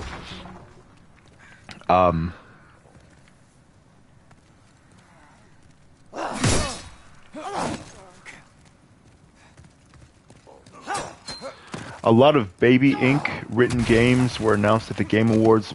What is Baby Inc.? I'm sorry, I'm not familiar with a lot of stuff going on outside of video games. But Jedi Survivor, it's just so fun to get around and explore, and I feel like you're such an explorer of the galaxy, and I don't really get the sense I'm a survivor. I feel like I'm more of an explorer and an acrobat. And Cal has really come a long ways. He seemed like just kind of a regular guy, but now here in Jedi Survivor, he's really come into his own as a true Jedi. He may not have that typical movie kind of somber personality and vibe, but you don't have to have that. He's just kind of your regular guy who's really stepped up and has just done so well, learning and kind of teaching himself a lot of it. He started out as a scrapper, and now he's just a full-fledged, like a proper Jedi. You know what I mean? He's just kind of seems like your average guy, but he's leveled up so much, and that's really cool. His character, how it's progressed over the 2 games. He feels like a true Jedi. He fights like a true Jedi, and and the game really helps him shine. The environments and everything is so natural. How you traverse and get around. I love the environment design. I felt like it was very fair. You're not lost running around. It's so natural how one area flows into the next. It really feels so handmade. It's not repetitive. It's not the same room over and over or anything.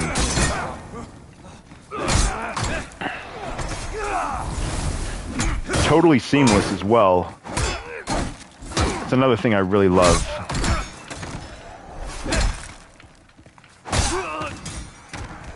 It's just the story is not quite up there with some games like Alan Wake 2. It's a good story.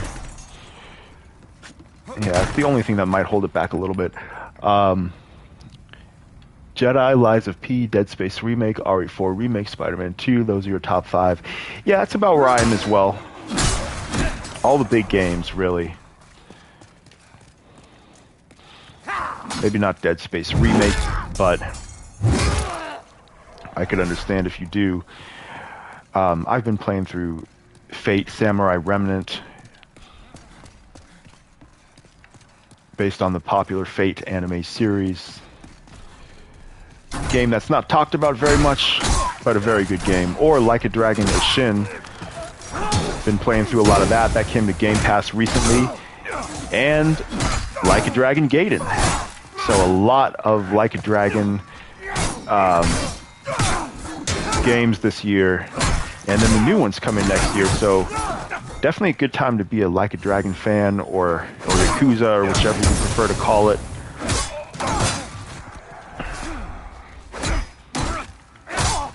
But yeah, a lot to choose from this year. Sweet Baby writes a lot of companies. Ubisoft, Insomniac.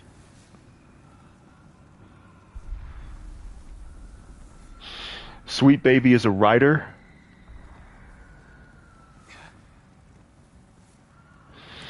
And they make him to be more woke. Okay.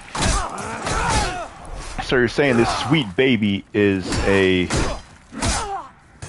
mastermind that's manipulating society and the gaming culture. Like it's a company you said? Or it's a person? I'm not familiar. I'm sorry. I'm not familiar with the behind the scenes writers and everything. Like one writer is writing all these companies.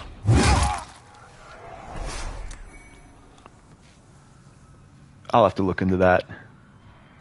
They made MJ look like a 4-year-old woman. That was Sweet Baby ink work. I mean, that's kind of just the Western agenda and the direction society is going. Straight people are not popular right now. I didn't expect any kind of straight service or anything from Spider-Man 2. Whether it's Sweet Baby, I'll have to look into that. But that's interesting that there's one person behind it. But I mean, it's probably what the big companies want. Like they're going to hire someone.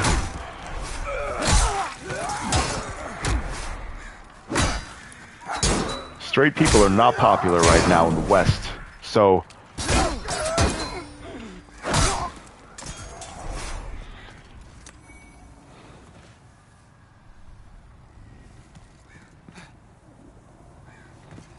Sweet Baby Ruth. It's not one person, it's a whole company. Yeah, that's what I would assume. That's a lot of work for one person. But so basically companies are outsourcing their writing. So like, because games do take a lot of time and work nowadays, they take a lot of time. And so making things faster and more efficient makes sense to need to do that.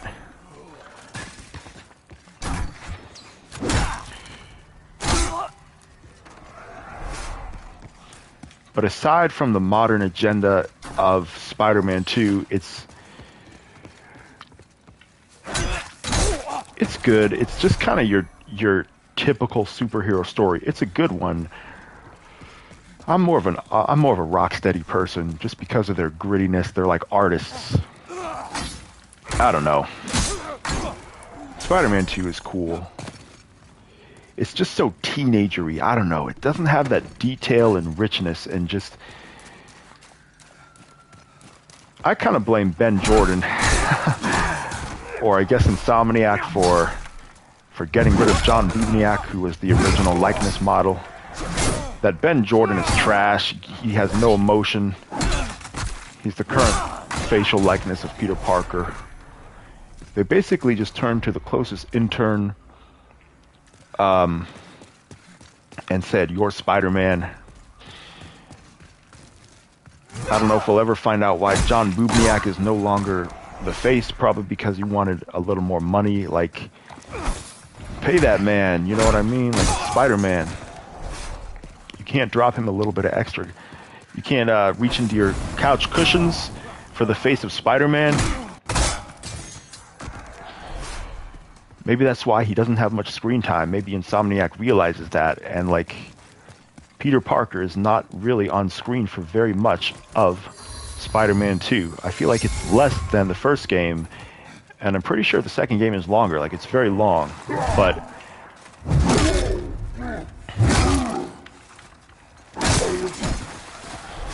I think that's one reason why the story of Spider-Man 2 could have been a bit more powerful. I really like Harry. Harry was like the best character in the game. Awesome character. Or Miles. I love Miles Morales. He is very, very good. I love Miles, but that Ben Jordan face is trash. Blame Ben. If you're upset that Yuri Lowenthal didn't win for best performance, blame Ben. If that was John, he would have come a lot closer. Although, shout out to the dude from Baldur's Gate 3. I'm sure that was an amazing performance. I love that acceptance speech. I very much hate how they cut him off when he was trying to give a heartfelt acceptance speech, and he was on a roll too. Like, cut people off when they're dragging on, not when they're in the middle of an emotional, captivating acceptance speech, especially for best performance. All right, let me look at these comments. I've been going on rambling. Have I been on a certain website? I've transitioned over to Pinterest. It's same idea, but it's a little more mild. Pinterest has some lit artwork. Like, if you haven't been on Pinterest and looked up some anime artwork, like, the stuff on Pinterest is crazy. Some of it's AI generated, some of it's made by people. Pinterest has some really nice content. That other website, if Pinterest is more organized in one place, it's easier to do on your phone. So just kind of works better. That other website is kind of a little much. Pinterest seems more safe for work. Yeah, it definitely is. It's definitely more safer. It's more appropriate. I don't go on TikTok or anything. It's you don't really see too much messed up stuff on Pinterest as much. I try to avoid it. You saying they need an app for that other website? Hey, maybe that would be a thing. I might need to check that out if that did happen. I might need to check that out so they can go mainstream.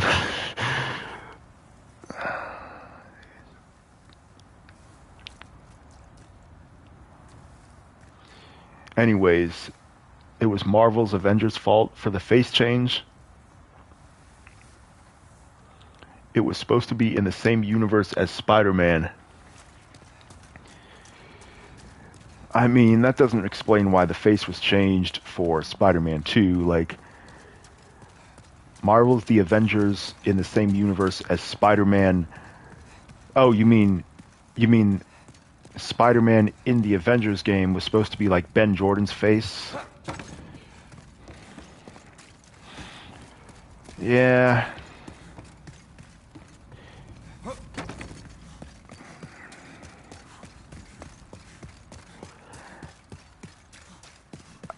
I'm not sure if. I feel like when they made that face change, it was like a sudden problem, is what the vibe was. Like there was some kind of sudden problem, and they got rid of John. I don't know. I guess that's kind of weird. Marvel's The Avengers, though, was, I think, supposed to be a different things. Like it couldn't really figure out what it wanted to do, so maybe they had such big plans for the Avengers game that it interfered with Spider-Man. Like they thought it was going to be a lot bigger than it was. So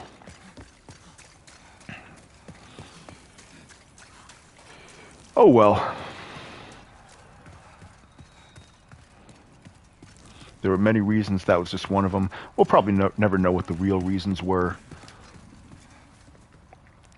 What it sounded like is that they just changed him, like there was a sudden problem. And then if that was the reason, then like how come they had to make up this fake reason like that? Like they made up a fake reason saying that his face, other dude's face fit the voice better, like, so saying that they want to maintain universe consistency, I don't know. Dude probably wanted more money. They were too cheap to pay him. Like, they can't pay a big actor that's playing the face of Spider-Man a few extra dollars. Like, how much was he even asking for? I do not know. Maybe someday we'll get the real story. But, like, he's not even really unmasked that much. So, I don't know. It is disappointing, but I don't know if it would have really changed the whole game too much. I really like Harry, though. Harry deserved some credit in Spider-Man 2. He did so good. Face, voice. Anyways, you think they're going to ruin the Arkham universe because of Suicide Squad and that they want to make it a live service game? Yeah,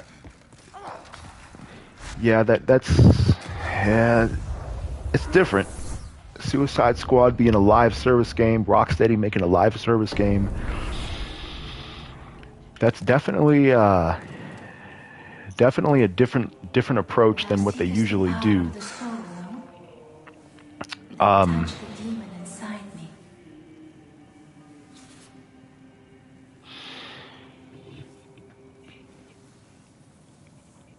I'm not sure. I'm not sure how I feel about it because the gameplay that we've seen does look pretty cool. It's just I don't know what the story is all going to be. Like, yeah, I'm a little bit on the fence because a live service game can provide a lot of content over time, but it may not be the best choice for Suicide Squad or a single-player type of game.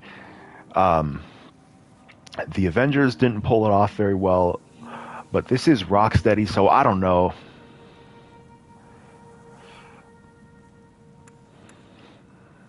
I feel like, though, what is going to happen is once they make Suicide Squad, I feel like they're not going to be able to go back to a single-player game. I feel like once you cross over into that threshold, it's like there's no going back. And I feel like we'll never see another game like Arkham Knight or anything really single-player focused. Because look how long Suicide Squad took to make. And so once they see the money, if this game is profitable, and even if it's not, they're probably going to put more money into it and pump in more resources until it is profitable. You know what I mean? If a live service game is not successful initially, then they're just going to keep on putting in resources until it is. And so either way, and if it is popular, then once again, they're still going to continue to focus on the game. So we're going to put these souls into Vitality, This is not the old Rocksteady. This is the different Rocksteady.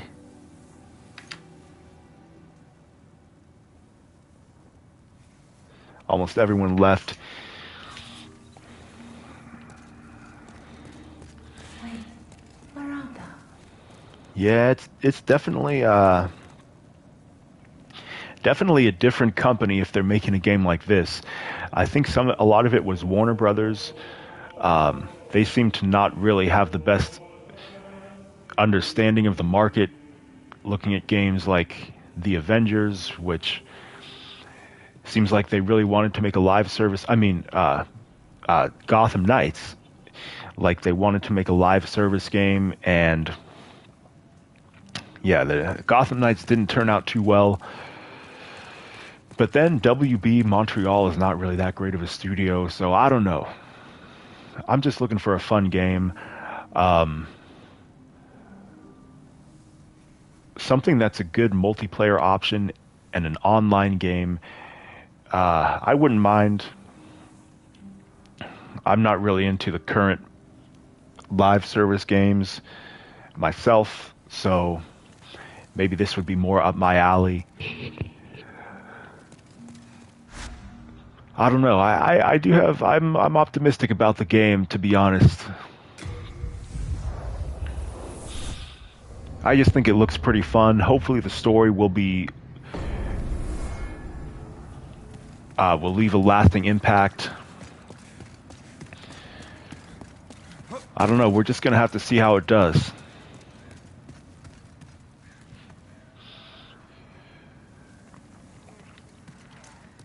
We'll see in the long run. How is this going to compete with Spider-Man 2?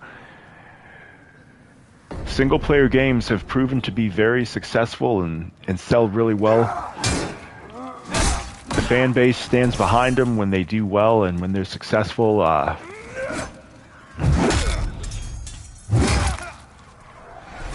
Single-player games have staying power when they're good.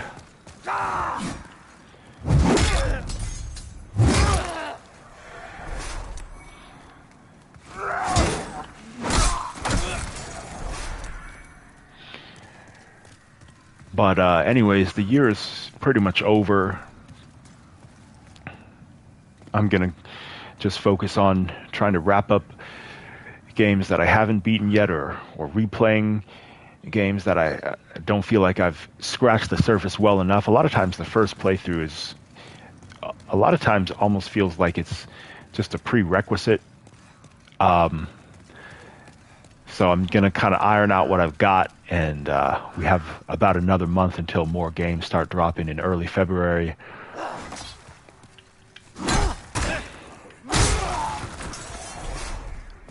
So I'm just going to dig into what I got and try and get ready for the next year as best I can.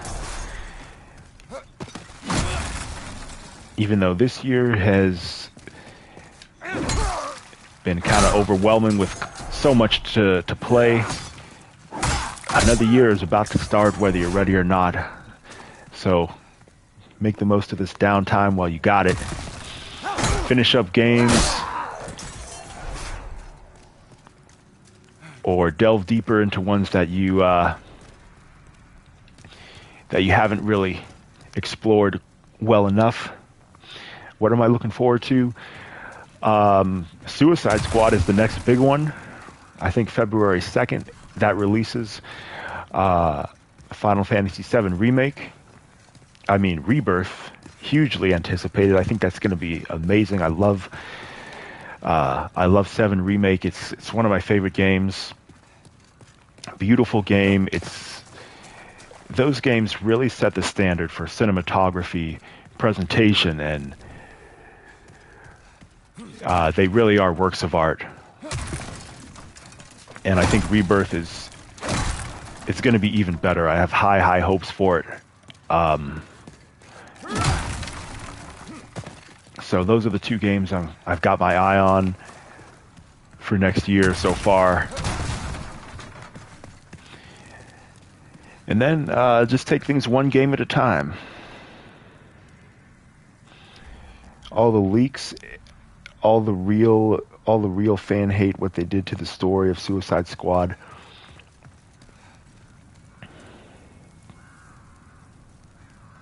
Yeah, the real fans of Rocksteady hate what they did to the story. Yeah, we're just gonna have to see. We're just gonna have to see how well the game does and how good it ends up becoming. Stop scratching the surface, go balls deep. Yeah, you can. I go as deep as time allows. I mean, over time, I do get deeper and deeper into games. It takes time. I mean, at first, you really are scratching the surface. Like you can't just force your way in too much. You know what I mean? You're always going to be early on in the game. You can't really help but be in a phase of scratching the surface. Like the first playthrough is kind of just like establishing the baseline. You know what I mean? That first playthrough, you're kind of just establishing a lot of the story you may not understand too well, especially when they're long games and ambiguous stories like in Alan Wake 2. And then upgrading the characters. Like games take a lot of time to really get balls deep into, but over time, those games that I'm a newbie in, you go from newbie to veteran gradually. It just takes time. And it's a really cool process.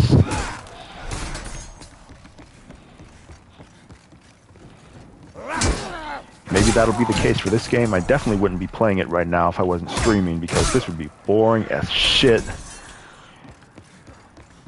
This game is just so old school. It looks modern, but it's so old school. Anyways,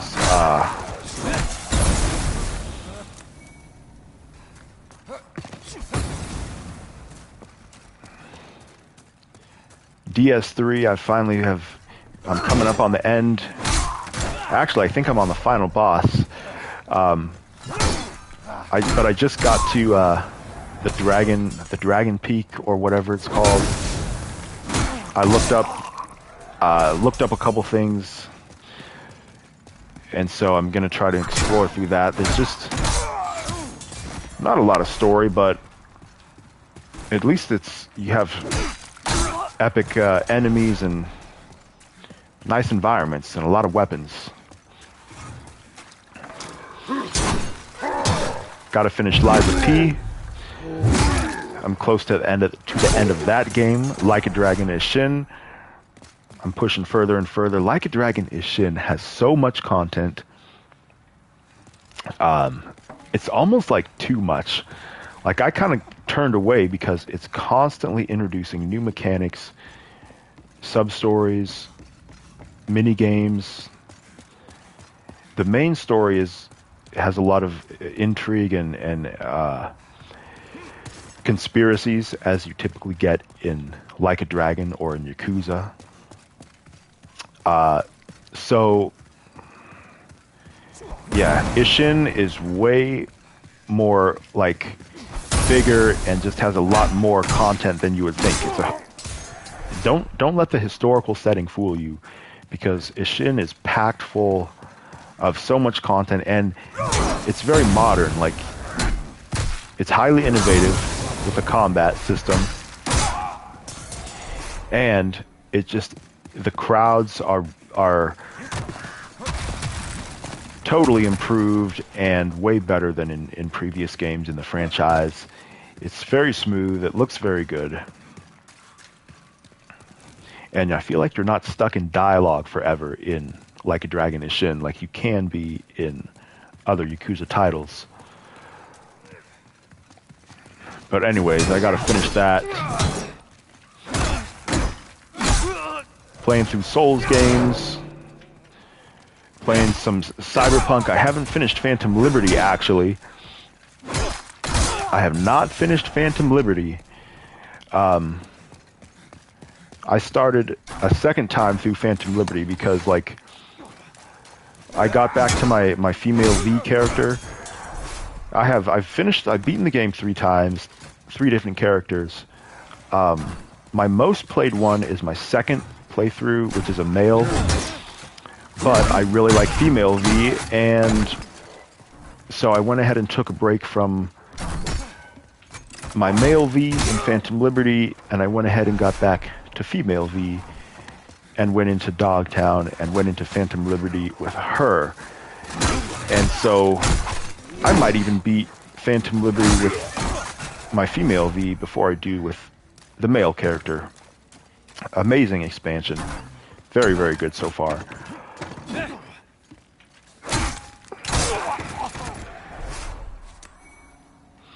So, yeah, I got to keep playing through Phantom Liberty. Definitely check that out if you haven't.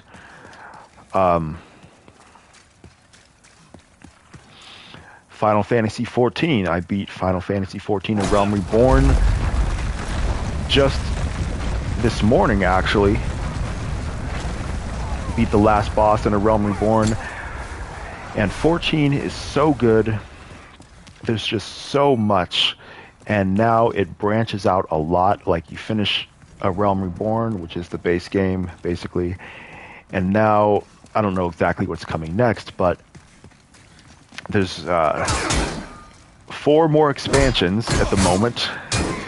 So, and then there's just so much content in 14, and it's kind of hard to know what to do next. I mean, I know what to do, but it can be kind of overwhelming, but I'll get back on there. So I'm going to still try to play through that. I wish I would have played it when it was new. Or, because I started playing 14 in 2020, and it's taken me this long to beat A Realm Reborn. So like 3.5 years. Because I wouldn't play. I would get maybe like a month at a time, a month a year. 1 or 2 months a year, and a lot of times I wouldn't even finish the month. Because it's kind of just, I get tired of dungeon grinding, but I do want to get into it more. Now that I've kind of gotten used to it, the stories and writing are just top notch.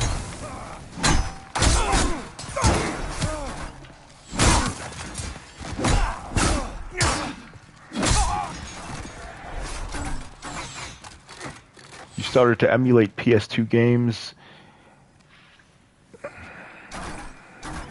and they still hold up. Like Silent Hill 2, that was a masterpiece. Yeah, I tried Silent Hill 2 and 3, and I couldn't do it. I played Silent Hill 2 on PlayStation Now, streaming it, which is not a good way to play games, but the only option I had at the moment, or at the time. I think I played about 8 hours, and I was on a walkthrough the whole time, so I was making progress.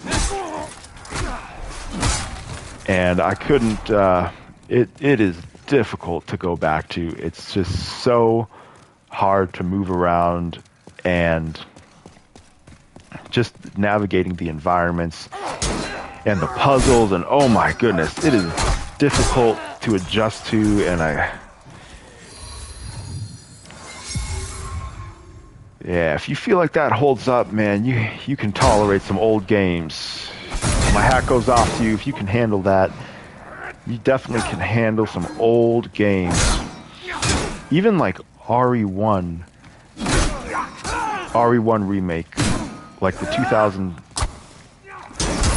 because it's remade, it got remade, and then like the current one is remastered or whatever. And that game is pretty modern, I'm sure, compared to like the original or old games of the time period. I'm sure it's way smoother, and it's pretty smooth. Like RE1, you can play it on current consoles, and it's as accessible as possible. And even that can be a little frustrating at times. I still beat it. Great game. It still holds up. I would say that is a good example of a really old game that still holds up. But it was given the updated treatment a couple times. You know what I mean? Silent Hill was not. None of the Silent Hill games were updated in any way. Not in terms of gameplay or anything like that. So, yeah, I could not do it. Silent Hill 2 had awesome atmosphere. I like the vibe, the story, but boy, I couldn't do it, man. I could not do it. Some games hold up. It depends on the game. Yeah, it does. It depends on the game. I think once you go back a certain distance, every game kind of starts to fall apart. And I think that distance is between the PS2 and the 360. Whoa! Wow, that was a long drop, but that did not take much damage. I don't know if the original was like that. I have a feeling that that's not what the original game was like. I feel like, because in DS3, that would have taken so much health. Maybe that's one thing that they were allowed to change, is the fall damage. But anyways, you can always handle the classic N64 games. Yeah, you can adjust. I've played some old games fairly recently, like GTA San Andreas. I beat that, I think, a couple years ago, 2020, 2021. I was able to adjust to the controls, but it's just the failure conditions are so difficult. You got to restart the whole mission, no checkpoints. You got to go back and re-accept, not even the beginning of the mission. Like, you got to start back at, like, the garage or wherever you spawned in, and you got to go all the way back and re-accept the mission. So the failure conditions are just crazy in that game, and that's very common for that era. Losing a ton of progress, autosaves are not a thing, and just outdated mechanics and controls are something that it's hard to get used to. And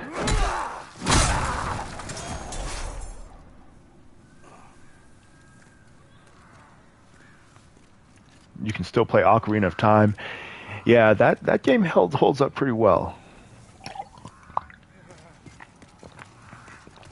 Extremely well, actually, for the time period. Not that you can really play it very easily nowadays, but yeah, that was definitely ahead of its time. But there's rare examples. That's very rare. I feel like the 360 is the oldest generation that still holds up and will probably always, for the most part, hold up pretty well. I think pre-360, you start to get a lot of jank, and they fall apart very, very quickly going older than that.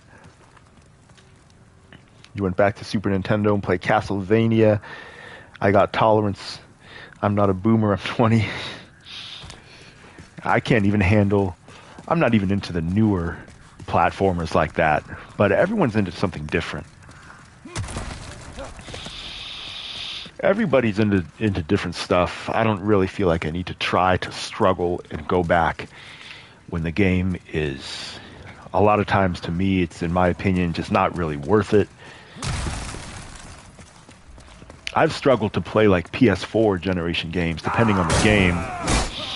Like even Yakuza, like a Dragon, has been kind of difficult because of it can be kind of slow. Like, it took me a long time to get used to that franchise, and I still don't like how there's so much of it is not voiced. Like, I think it's kind of unacceptable. Like, such a big budget studio who's been making those games for so long, and they really can't voice more of it. Like, look at that guy.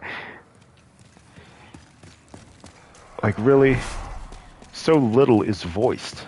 Even the main story, a lot of times, is text only.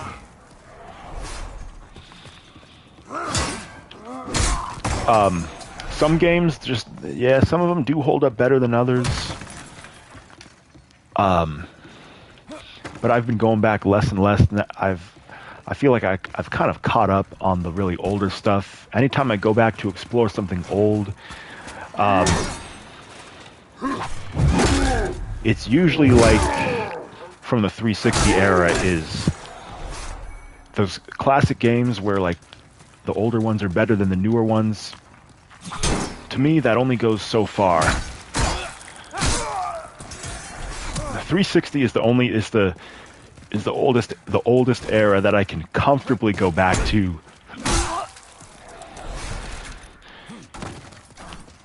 There are some exceptions. I mean, Splinter Cell Chaos Theory, like I have that on my Xbox. I might feel like playing that. That still really holds up. That was way ahead of its time.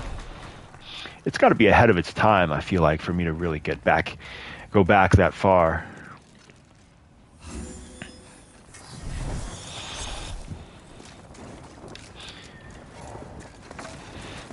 You missed the Ocarina of Time days.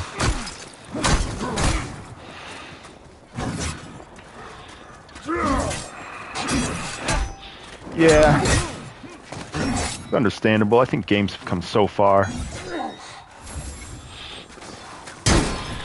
All my most played games are recent generations. All my favorite games are modern. This guy does not let you backstab him easily.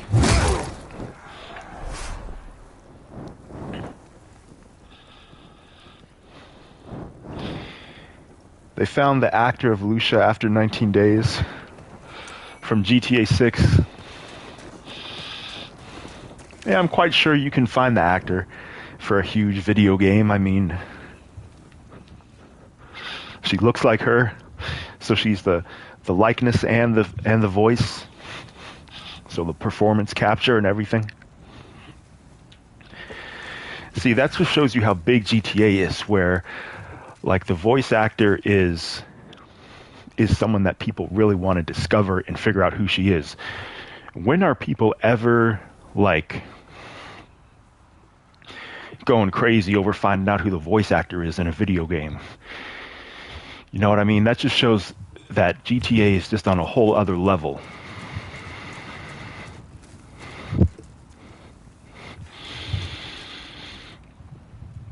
GTA is like its own country, its own platform. When the GTA 6 trailer came out, you didn't see anything on PlayStation saying, check out the GTA trailer. You didn't see anything advertising GTA 6, nothing. Xbox, nothing. Because they don't need to do that. Like, they're their own platform, they're their own country. You know what I mean? They're their own generation. It's like a new GTA comes out, it's almost like a new generation, kind of. So, even though it hasn't really been my favorite franchise up until this point, hopefully that will change. I look forward to GTA 6 as being the next big thing. Or like that guy who wants 1 or 2 mil, as is quoted, he wants a mil or two because they took his likeness. See, only GTA 6 is going to do that, where people are coming after them for royalty money because they feel like they've been exploited and have not been provided due recompense.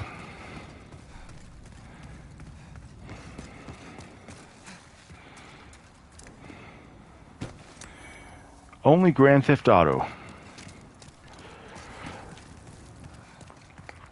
But anyways, that's still a couple years away, year and a half away, 2 years away. So I tend to keep my sights more focused on the horizon and what I got in front of me, which I think every gamer should be doing. Play your games, whatever you're playing. Finish up this year's huge mountain of games, or go back and play some older ones if that is what you wish to do. And get ready for 2024 because it's coming in. It's coming in hot and loud, whether you're ready or not. In my case, it's not, but it's coming in one way or the other. Only GTA 6 can break the internet.